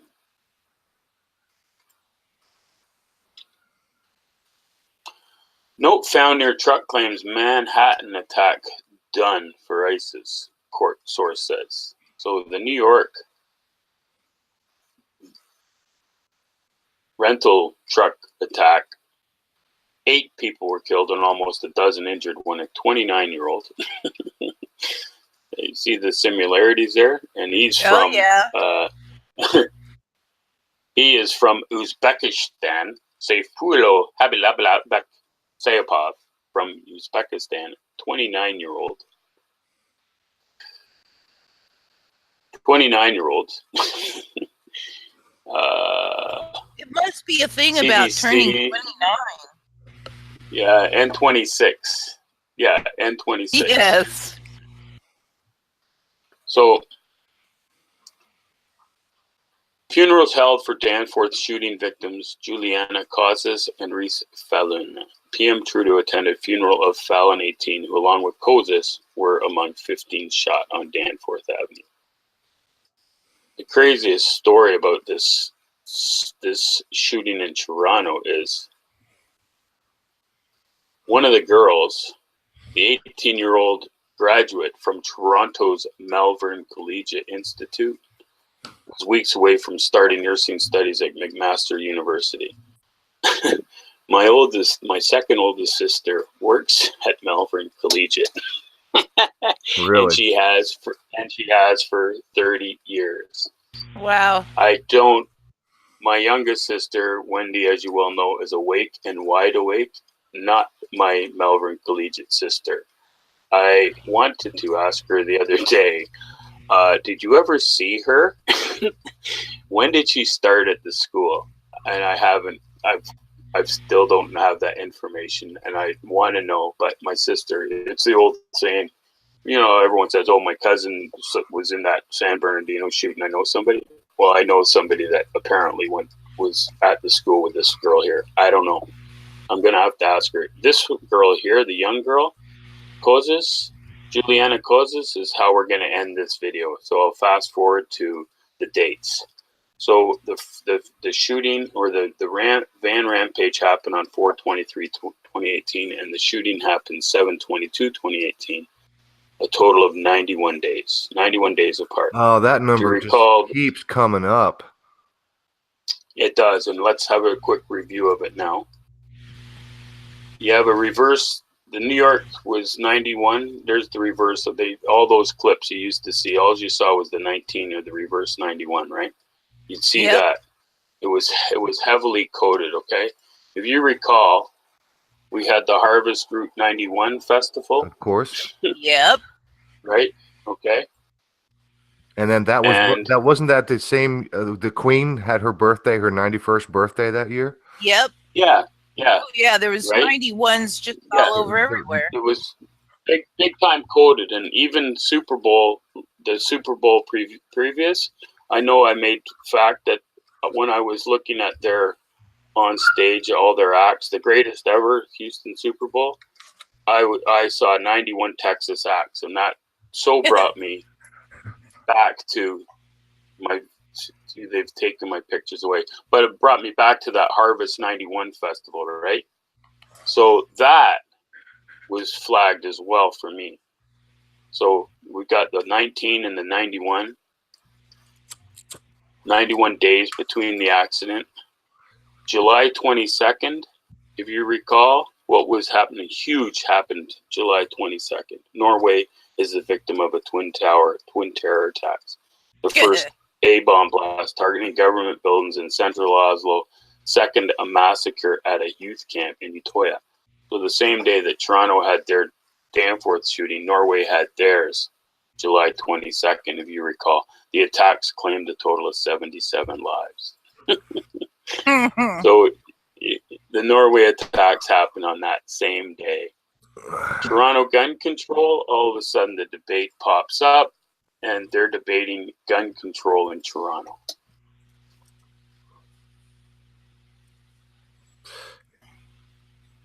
Toronto handgun ban reignites passion gun control debate. Thank you very much. Gun control debate. David Beckham is going to Australia with Prince Harry and Meghan Markle. You know what he's going to be? He's going to be the great ambassador to the Invictus Games. It's going to be the fourth Invictus Games. The first Invictus Games was in London. The second Invictus Games was in Orlando. And the third Invictus Games was in Toronto. Really? Any attachments ring around the rosy there, my friends? I got flags all over the place. I am Invictus Orlando 2017. And you remember that thing? You remember that thing between Obama and Prince Harry and the Queen, where he drops the mic and he says, "Boom." You're about 7 windows ahead. All right, go. I'll shut up. Go ahead. I can read your mind, brother. Yes, indeed. Boom. Justin Trudeau joins Invictus rivalry. There's a boom. Boom. We'll come back to those. I just had to show you. Queen versus the president. Boom. BBC News. Where was I? Sorry. You're so good, Aaron. You know me so well. Invictus Games. Okay, so Walt Disney World, that's where it happened. Great. Walt Disney World. 2017 games were held in Toronto, and in October, Sydney, Australia will get them. So Sydney, brace yourself. So 8th to 12th, May 2016, they were in Orlando. Okay? And June 16th, June 12th, 30 days later, you had the 29-year-old security guard.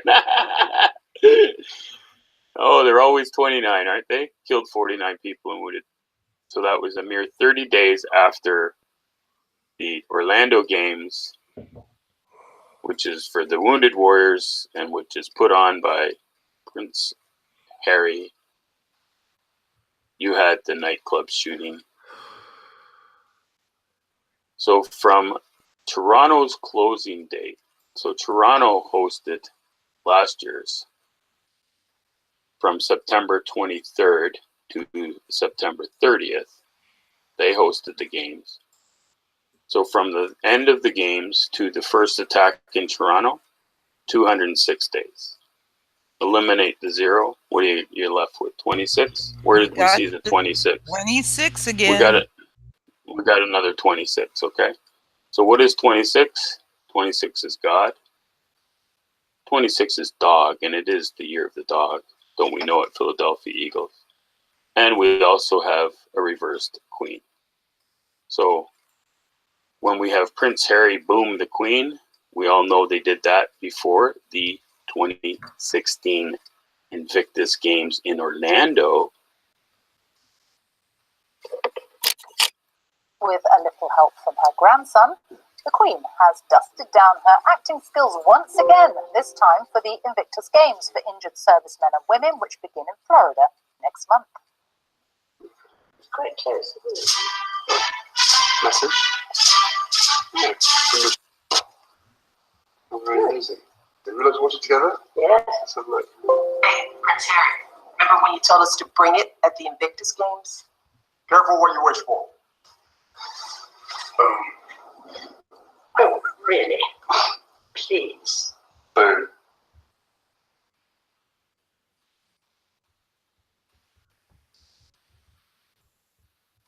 And then Justin gets involved.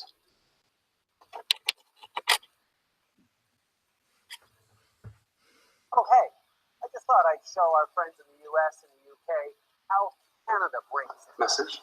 Majesty, Prince Harry, from Michelle. President and Mrs. Obama. Very amazing. Did we like to watch it together?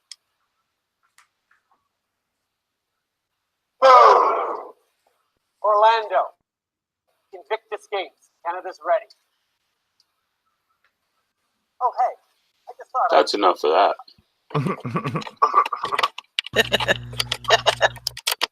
So, as we wrap this up, this little lovely tidbit, you see how that was all set up, right? You see what happened there with the Invictus Games, and I did a video on that a couple of years ago, thinking something's going to happen, and then we have Danforth shooting. We have the young girl, Juliana Causes, the youngest girl. You notice that during the van attack, Toronto van attack, 8 women, 2 men. The woman, they're wiping out the woman. 33, Andrea, God bless her. 22, Sohei Chung, so young, God bless her. Minor Najir, 33 is too young. Jordanian retire. Just too young. Sorry. Oh, I can't watch anymore. Juliana Cozes, let's plug her in. You see the numbers there? Not too often you get 5, all of the same. So with that, I would like to say when I punched it in to the old Gematrinator, you just can't make this stuff up. Oh, wow. Wow. Juliana Causes was a little sacrifice for I Am Toronto Invictus. How was that for a video? Was that a good video? You'd like to watch that on a video format? So there you go. That was my Toronto discovery. Not bad, eh? Brilliant. Little links there, a few links. Few links for you. Dude, that's, you have a knack for finding the gematria connections unlike almost anybody.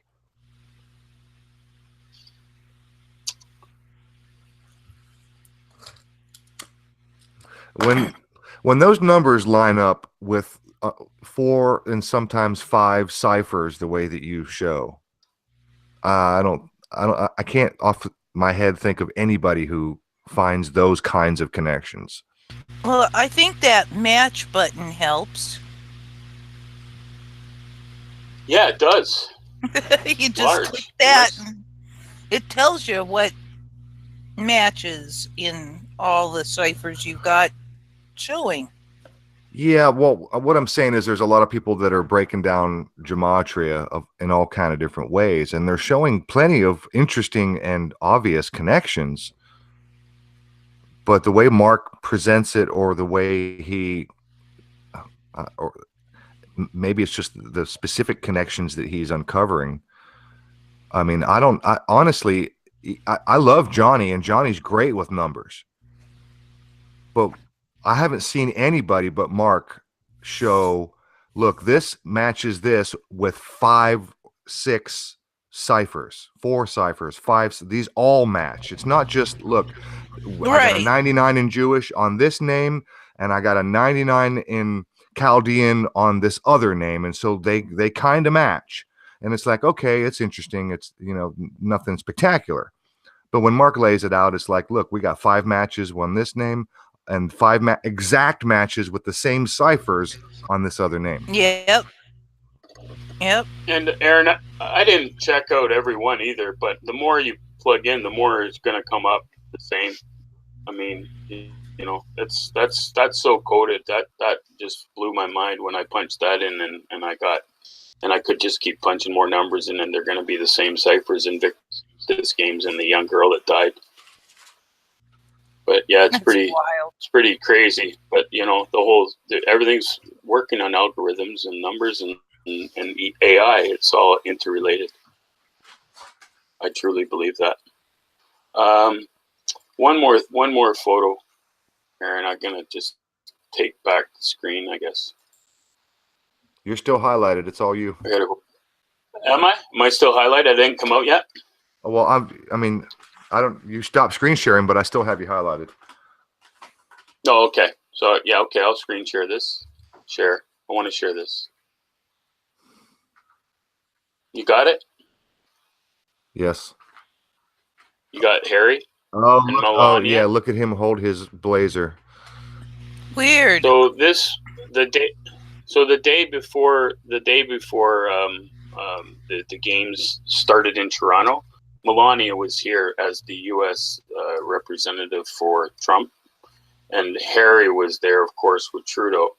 And during their photo op, this is in Toronto, down I think at the Royal York Hotel. Harry was before the cameras, and the whole time he stood there, he did the little Masonic Baphomet, just to let everyone know what's going on. And that was right before the game started. And then she sat with him during the opening ceremonies that night. But he just stood there and he moved around. There's a great minute video of him. And I think the Globe Online said, was Prince Harry showing the Illuminati sign at the Toronto Invictus Games?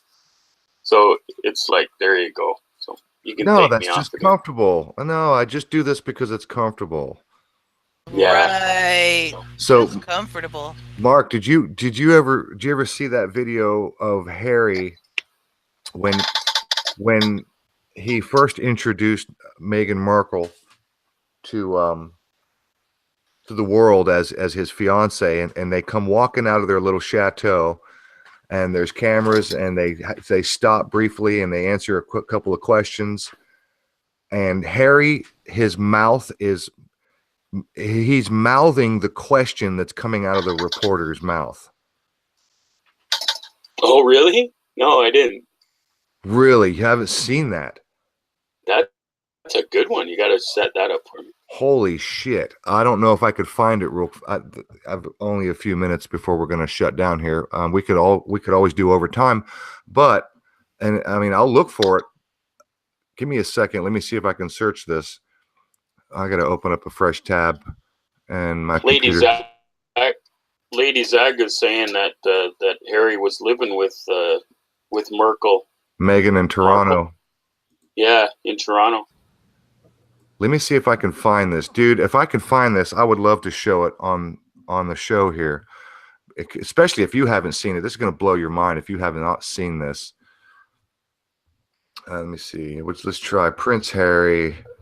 I just tell Lady Zaga, Brian Mulroney's grandkids were the kids holding Meghan's veil at her wedding. I found out the other day that Meghan's best friends with old Mulroney there too. So it's the whole family's interrelated. Her former prime minister.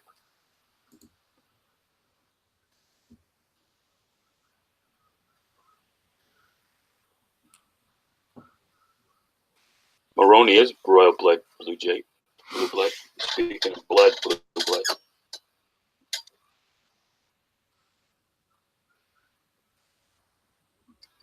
Yeah, Diana was sacrificed.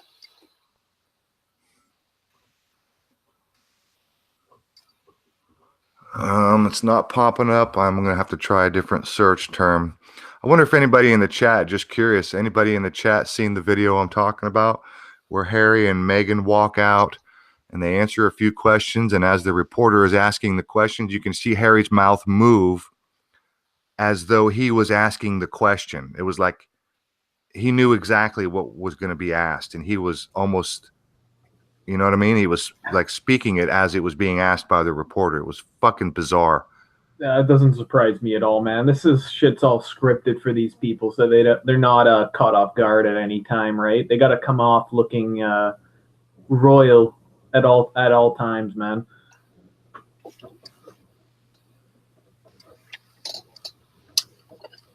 Lady Zaga's saying that Megan is best friends with Mulroney's wife.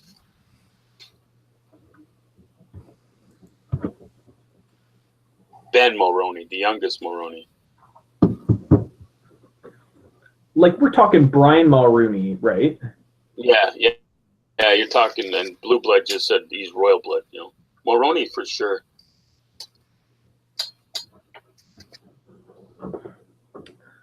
One of our best prime ministers. Gag joke.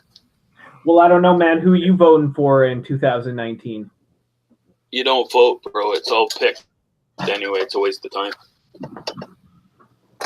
We're gonna have Justin Trudeau for years up here, guys. We're in trouble. I think I found it. Not as much trouble as the deep state, I'll tell you right now, Gandalf. It's watching the deep state. It's fun.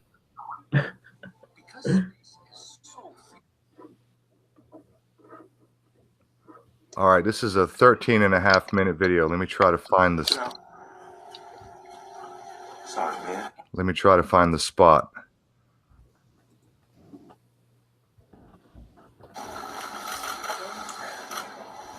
I think I found it. Hang on, here it comes. All right, let me share this. You got to see this.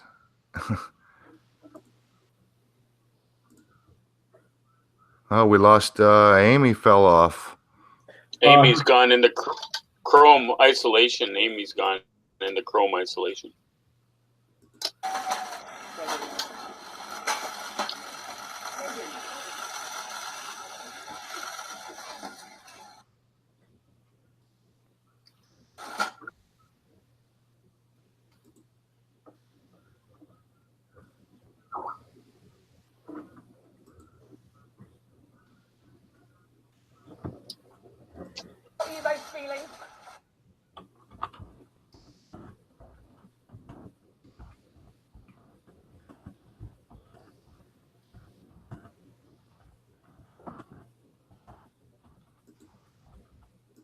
Come on, get to the question.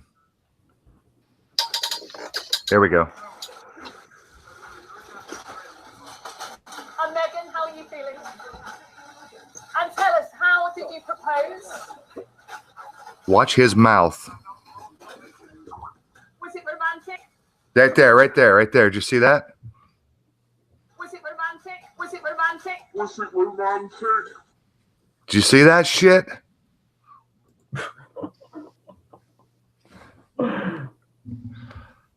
Let me just do that again. Was it romantic? Was it romantic? Was it romantic? Was it romantic? Was it romantic? Was it romantic? Was it romantic? God, man, these people can't control themselves. It's so ridiculous. I never saw that. That was a good one. Well, nothing's as bad as when people were convinced for a few days that they were actually robots or something like that.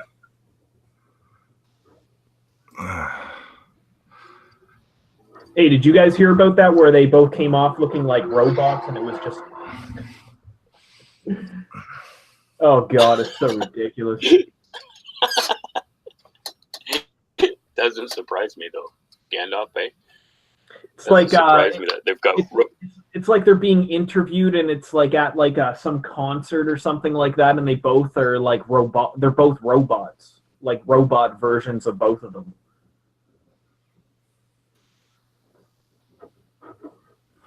I don't even know what to say. I can't believe that you've got 85 thumbs down and only 85.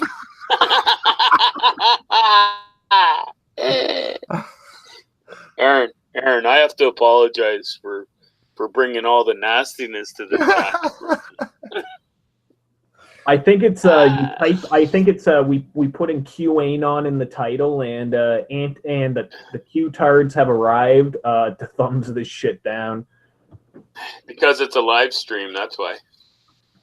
Yeah, well, it comes up as live, right, when you go to the YouTube live page. So they definitely just saw QAnon and saw that. And on and on. And on and on. And if you go to my channel right now, that's all you're going to see from August 1st is QAnon and on Global Agenda until the Q goes away. Oh, God. So, Amy sending messages from Conspiracy or Not Skype. I thought so. I heard your Skype blipping away, and poor Amy. That's her and Gandalf are still chatting on Skype. She's got locked out by Chrome. She can't get back in. Wow, that's hilarious. 87. Honestly, the only time I've ever seen anything this bad, like thumbs down wise, was when Call for an Uprising sent all of his ilk to thumb down Josh's hangout that we were on. 88 thumbs down. Keep going, man. Let's see how many. Keep it going, Q-tards. I feel sorry for you guys spending your life in a fucking rabbit hole that's got no end to it. Yeah, it's a rabbit hole either controlled by the Republican Party or just some 14-year-old on 4chan. Well, I must say that 57 thumbs up is still that's a record by itself. You know what's going to happen? Somebody, I think it was Tidor that recommended earlier that I change the title of the video after the stream is uploaded. I think I'm going to leave it alone because with all these thumbs up and thumbs down, that's actually going to trigger the algorithm. This video is going to get a lot of attention. Well, thanks, Q-tards. Actually, I should say it's 90 now. Thank you. I should say thank you because you're actually affecting the algorithm. I'm going to get more attention. You watch, because this kind of thing triggers the algorithm, showing that it's very engaging because it's very divisive, right? There's a lot of people on both sides of the aisle, and that's the kind of thing that they want to promote is division, the kind of thing that stirs people up. And you watch, mark my words, this video, this particular live stream is going to get more views than any of my live streams this year so far. And the only live stream, I'll bet you this live stream gets a couple of thousand views in the next couple of weeks. You watch. Well, the Q-tards can't have anyone going against the narrative that Papa Trump's like the savior of mankind. You know what I mean? It's crazy. Like, you know, if you go against these people, like they just get all triggered because they can't handle any contrary views to them. They're in like an echo chamber watching Jordan Sather's videos. So Sovereign Humanoid said, "Gas the Qs." Oh my god. Gas the Qs. Oh my god. Wow. Okay. How about gaslight the Qs? And we don't. Yeah. Never mind. I'm not going to go there. We call them Smurfs. Just so you know. Just in case. Qs did USS Liberty. We call them Smurfs, Sovereign. But I get you. That's funny. So, okay, before we close this out, there's one thing I wanted to break down, and I know, Gandalf, you're not really into breaking out hoaxes and shit, but there's a hoax going around right now involving Comedy Central's Jon Stewart. Have you seen this, where he helps rescue a couple of goats? God, I heard something about that on like Pockets of the Future, man. Yeah, Paul did break that one down, and Paul was spot on. Paul was absolutely spot on with his breakdown. This is, I'm going to go ahead and do a screen share, I think, because I've got a tab open with this ready to go. Jon Stewart is in the news last week because he helped rescue a couple of stray goats that wandered onto the tracks. Where did my tab go? Right, here we go. Check this out. This is only a 45-second video. It's just a CNN. I could do a Guardian or whatever. They're probably all the same. They're short. It's just a quick clip of Jon Stewart helping rescue a couple of goats. And this might actually take a moment to load because I clicked on the CNN one, which means it's going to load the entire fucking CNN website with all its add-ons, and my ad blocker and everything's going to have to work its shit out. So there's Jon Stewart holding that red board. He's there as to block. I mean, he's not doing anything. This is just so fucking staged. I can't believe it. Not to mention that if you saw this story on mainstream media, on the news, they show these two goats. There's an image, if I can find it.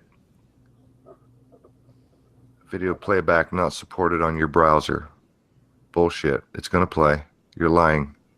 I know it's going to play. And if it's not, I'll find another one. Fuck off. Go away. I'm clicking the X. Piss off. All right. That's it? No article? Holy shit, CNN. Really? That's all you're going to give me? All right, so there's this image of Jon Stewart standing there holding this red board as a blocking device to corral. But it's completely unnecessary because the goat, first of all, this woman has a leash on this goat, and the goat's not going anywhere. So John's efforts here are a complete fucking useless waste of time. Let me try and find this other. Let me just try this other video. Maybe it'll load faster. Jon Stewart rescues wayward goats. Well, he has actually kind of a history of working with these rescue groups. So on one hand, here we go. Look. Look at this. These goats wander on the tracks. Look. Look, they're corralled. Now, there's a... The agency that runs the subway tweeted that they were, quote, two very bad boys. A team from the NYPD first tried to use fire snares to nab the billies, but they proved elusive. They were nervous and kept running from our personnel, but we were able to get them and take them off the track safely. Officers eventually used tranquilizer guns to immobilize them. Dunk. And service on the N train continued. So they use tranquilizers.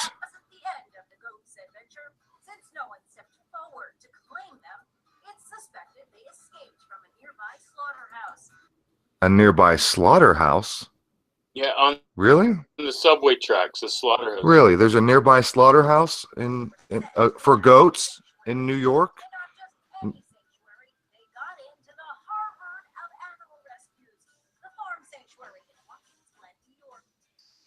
Here. Look at John over there.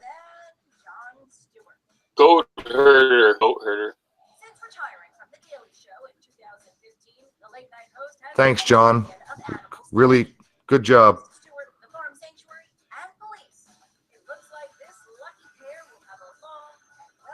I closed the door.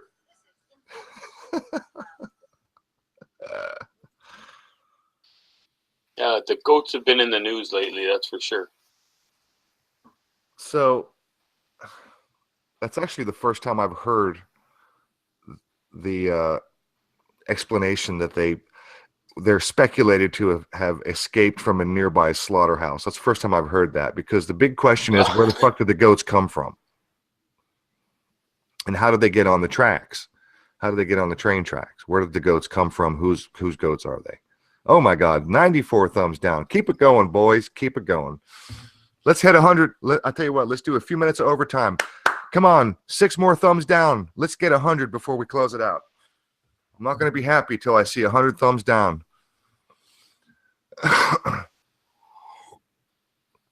Oh, Jesus Christ. So where'd the goats come from? Yeah, so what? Jon Stewart was just randomly standing there and a bunch of goats run by the guy? Like, really? Well, actually, no. John wasn't randomly standing there. He actually has a history of working with certain animal groups doing certain rescues. And so he does actually have a history doing that. But his role in this particular incident was completely, utterly useless. It was after the goats had already been captured. And as you can see, they tranquilized the goats, which means they were unconscious. And the track workers had those goats upside down, holding them by their feet. The goats were knocked out. They were tranquilized. And then the scene with Jon Stewart, they were put on the trailer. The goats clearly were not tranquilized. So they came out of a fenced-in area. They were already, it was like a temporary holding area. This is completely staged. Because how did the goats get on the track is what I want to know. Where did the goats come from? How did they get on the track? Who was there taking pictures? Yeah, you've got my goat. Bah. Bah. Funny. Bah. All the jokes in the chat. What's this? What's this? Sovereign, did you thumb me down for the fuck of it? He says, fuck it, I'm gonna thumb it down. 97. Come on, guys. 3 more. We could do it. We could do it. Hey, Aaron, being on this show is going to be bad for my reputation.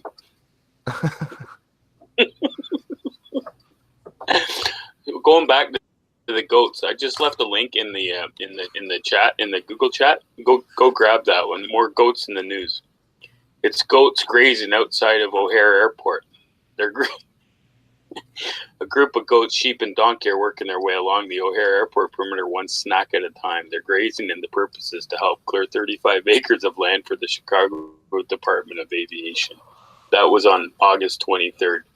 The goats are in the news. Grazing goats back at O'Hare. Goats become gurus in community center of LCS first ever goat yoga class, August 22nd. The goat is on her back. Oh, well, we did it. We hit the 100 mark. I didn't want to see that before I signed off. Oh, those QAnoners. Well, the QAnon crew is Legion. I guess they're the new Anonymous.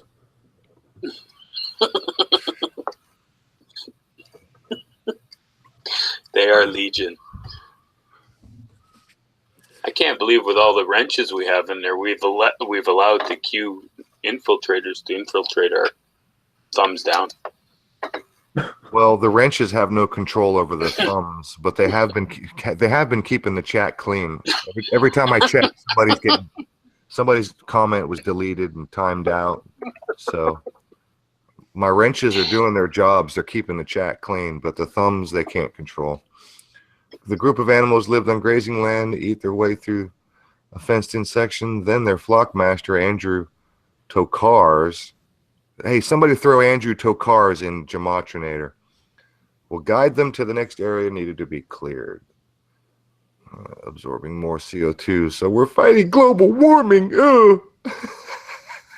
We're fighting global warming. Hey, guy who thinks that goats are fighting global warming. You got a couple of goats grazing at the airport. You're fighting global warming. Have you seen what's happening in Hawaii, Mr. Andrew Tokars? Have you seen what's happening in Hawaii for 2 or 3 months straight? It's fucking spewing more lava than it ever has in our history that we know of. It's the Kilauea volcano was more active than anybody in recent history is aware of. Not to mention that we had another volcano blow in, where was it, Indonesia? And holy shit, the earthquake Earthquakes have been busy as fuck lately as well.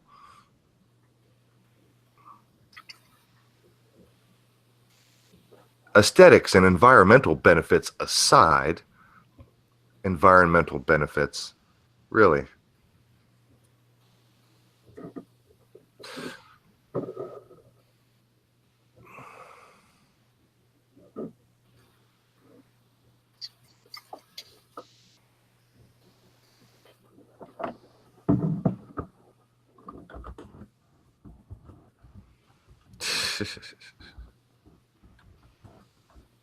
Yeah, goats have been in the news. There was something else about goats in the news very recently. Now, you know, when shit like this happens, I have to go to the astrological chart, because this is not the month of Aries. This is not the goat month. This is August going into September. So we're in Leo right now, right? Mm-hmm. And we're going to be going into Virgo. So the sun is in the analemma right now, coming out of Leo, which, by the way, the Egyptians started their calendar in Virgo and they ended it in Leo. That's why the Sphinx is a lion with a female, with a head of a female, head of a woman. It's Virgo and Leo embodied in one statue, one carving, and it represents the entire zodiacal cycle, starting in Virgo and ending in Leo. That's why Virgo is the head of the Sphinx, which is the start, and that's why the Leo is the rear or the tail of the Sphinx, meaning the end of the zodiacal chart, and according to Egypt. So I wonder why goats are in the news right now.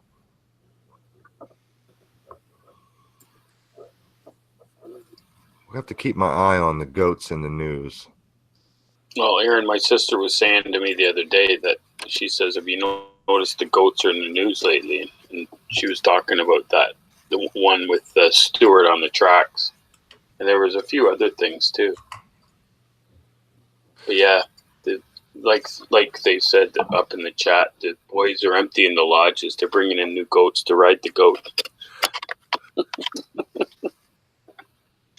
You know, ride the goat on initiation. You know, when we get done here, I'm going to go jump on like Google Maps and I'm going to see if there's a slaughterhouse, because the Inside Edition report suggested that there might have been escapees from a local slaughterhouse, because nobody has claimed the goats. If nobody claimed the goats, I'm leaning towards completely fucking staged. If I jump on Google Maps and I find a slaughterhouse that actually slaughters, you can see it has goats. You see the station they were at. What was it called? See something, right? The station. I've got that tab right here. Yeah, you're pulling in there, pulling into the station. It shows you. It just, let me see, New York subway tracks. It was a whirlwind day for the goats in New York. The two errant animals appeared above ground subway in Brooklyn. The team from the New York Police Department tried to use wire snares. But in the video, near the end of the video, it shows you that the name of that station is Seashore Station or something. That's where you can start your Google image search from that station for a goat slaughterhouse. Seashore Station? Where did you see that? You'll see it in the video. Things were back to normal. They went to a farm sanctuary near Watkins Glen, New York. Seashore Station. There's a shot of the subway station. The name of the subway station where they were on the tracks. All right, I'll go back and I'll watch that video later. I'm going to see if I can find a slaughterhouse anywhere near there. Brooklyn. Yeah, there's a slaughterhouse, all right.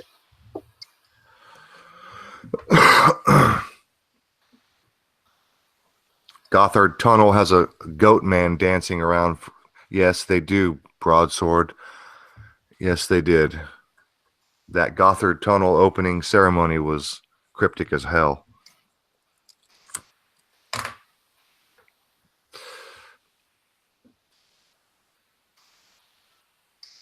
Slaughterhouse 666. Is that the winning lottery ticket, the 666? Oh yeah, for those of you who might have missed when we first started the stream tonight, my wife walked in the room and she showed me the Atlanta Fantasy 5 lottery jackpot tonight was $666,000 even. 666000. Fellow Man Live. Fellow Man.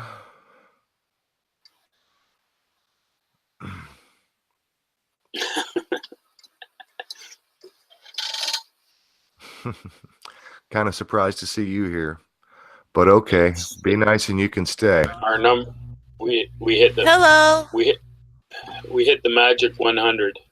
All right, we hit the magic 100 thumbs down. Gandalf said that a few minutes ago, but hasn't moved from there.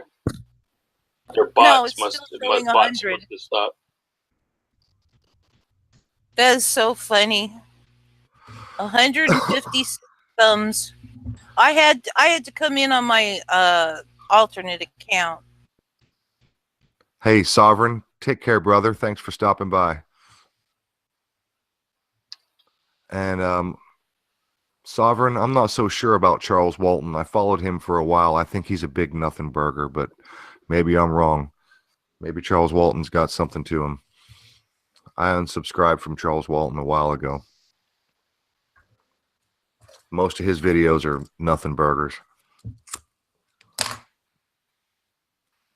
So Amy made it back just in time to say goodbye. Yeah, I made it back just to say love always. Gandalf, you still with us, brother? You've been pretty quiet. No, I'm here, man. No, I've just been trying to find this comment that Fellow Man left on my channel.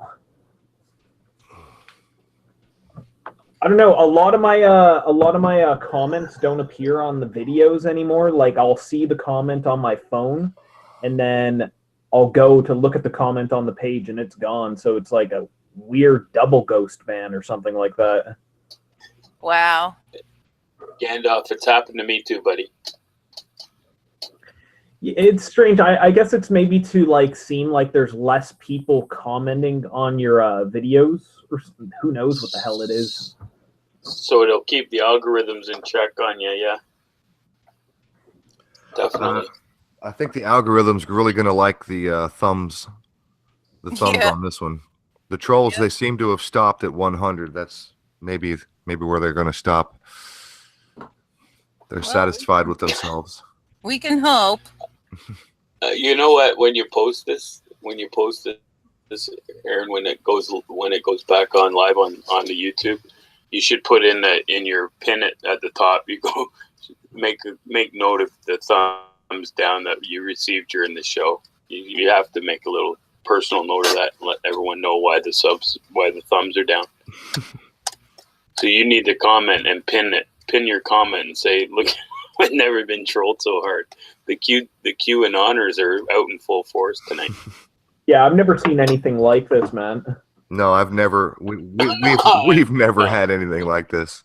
There's 156 thumb. 30, average 37, 40 people watching. I think we were at high. We were at like 45 watching, and that's when it turned into a gong show. All of a sudden, Gandalf says we had 19 thumbs down in like one single flash of the camera. It's like boom! All of a sudden, you looked up, and we was like, "What?" All these thumbs down and thumbs up were at like 30. Somebody in the chat mentioned something about thumb war, and then I actually replied in the chat. I replied in the chat that we were losing because it was 19-22, and it was on from there, man. You could just watch the numbers roll like stock market numbers. It was funny. That would be good to have been screen sharing that. All right, you guys watch. Watching the numbers. I appreciate you guys, and I love you Yeah. guys. Mark, it was awesome to catch up with you. Yeah, it was. Final Yep, thoughts, thank everybody? you. Yes. Really. Thank you. Trust Thank the plan, you everyone. is right. Thank you all. Thank Remember, you. everyone, And where we go, when we go all. that's right. And remember, you will come under attack. So the best way to, when you're under attack, is to fight back. So send your trolls to the other channels and make sure that they tell that person, don't you be picking on Global Agenda. Don't you be thumbing down Rufus Cat's videos. Don't you be thumbing down.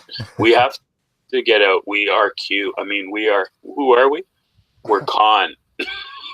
We're Con. We're Con. We're Con. We're And I hope conspiracy or not.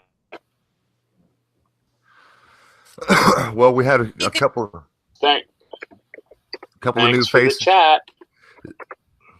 Ziggy's I'm gonna Kelleher or hear me. Kelleher.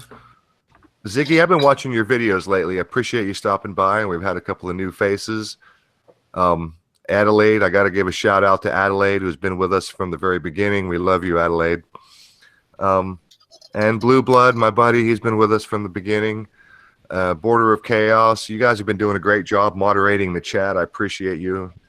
Sandra's been with us for a long time, and World Peas has been with us for a long time. Mad Pyman, we love you guys, and thank you all. Hallelujah Chorus, good to see everybody, all the usual faces. Appreciate it. I very much appreciate you guys. So final thoughts, everyone. Well, man, where we go, when we go all. Pick up your fucking trash. I appreciate everyone spending the time and sitting with us this Friday evening, and we'll be continuing this on our other channels, and continue to watch as we expose Q and we expose the chivalry of the LARPers, all those LARPers that we didn't get to talk about tonight, but we were talking about them. They just don't know it. Those channels that are making money, they're all LARPers. On the Q phenomenon, LARP. Much love. Much love, everybody. Thanks for having me. Johnny Supertramp, buddy. Lady Zaga, a couple more shout outs before we get out of here. I'm going to go ahead and close this out. I think I have, I don't have it. Let me see. I'll tell you what, let's just banter for another minute, and I'm going to set up the outro this time, and y'all can just sit around and wait for me to get it ready to go. Well, All right. I don't know if you can hear me, but I hear you. oh, good. I never know. well, what LARP are they going to push next? Just before we go. Who knows? Something to make the conspiracy analysts look crazy and dangerous. Alien invasion. Yeah, that might be a possibility. That's always on the table.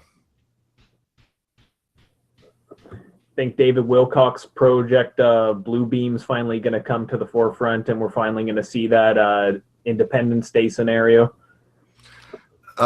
Maybe, because when it comes to the big event that we're all anticipating, because let's be honest, everyone paying attention is anticipating another 9/11 style large world, some sort of large event, and very likely they're going to have to outdo themselves, which is going to make it a bigger event than 9/11. And I put a little bit of thought into this the other day, and it occurred to me that like a World War III, like a nuclear World War III, is probably not in the cards. I don't think that is in our future. I'm guessing possibly not, or they will really have to do some ramping to push us into that. Yeah, we're about closing out here. I'm not going to spend the time to go into why I think that, but it's just where I am right now. I don't think that a nuclear World War III is in our future. Now, I wouldn't put it past them to set off a single device blame it on some group and then start another war and then tighten security and take away the last of our rights. Who knows? I don't know it. But the alien thing is one of the cards that they could play. And when they do play that card, it could last indefinitely. Well, the war on terror is going to last indefinitely. The war on terror seems to be fizzling Right? out, right? Because ISIS really isn't a thing anymore. Most people are seeing past the I don't know. psychological. They took responsibility. I forget what. I can't get anymore. Who knows? Who knows? It's all speculation at this point. We'll see it when it happens. Okay, I'm ready with my outro. Mark, thank you, brother. We do love you. You're a family. Much love, everyone. Try and not get too sucked into the Q fiascos. Oh, you know what I need to do? I am screen sharing. Cool. We're ready to go. Outro. Go. Here we go. See you guys next week.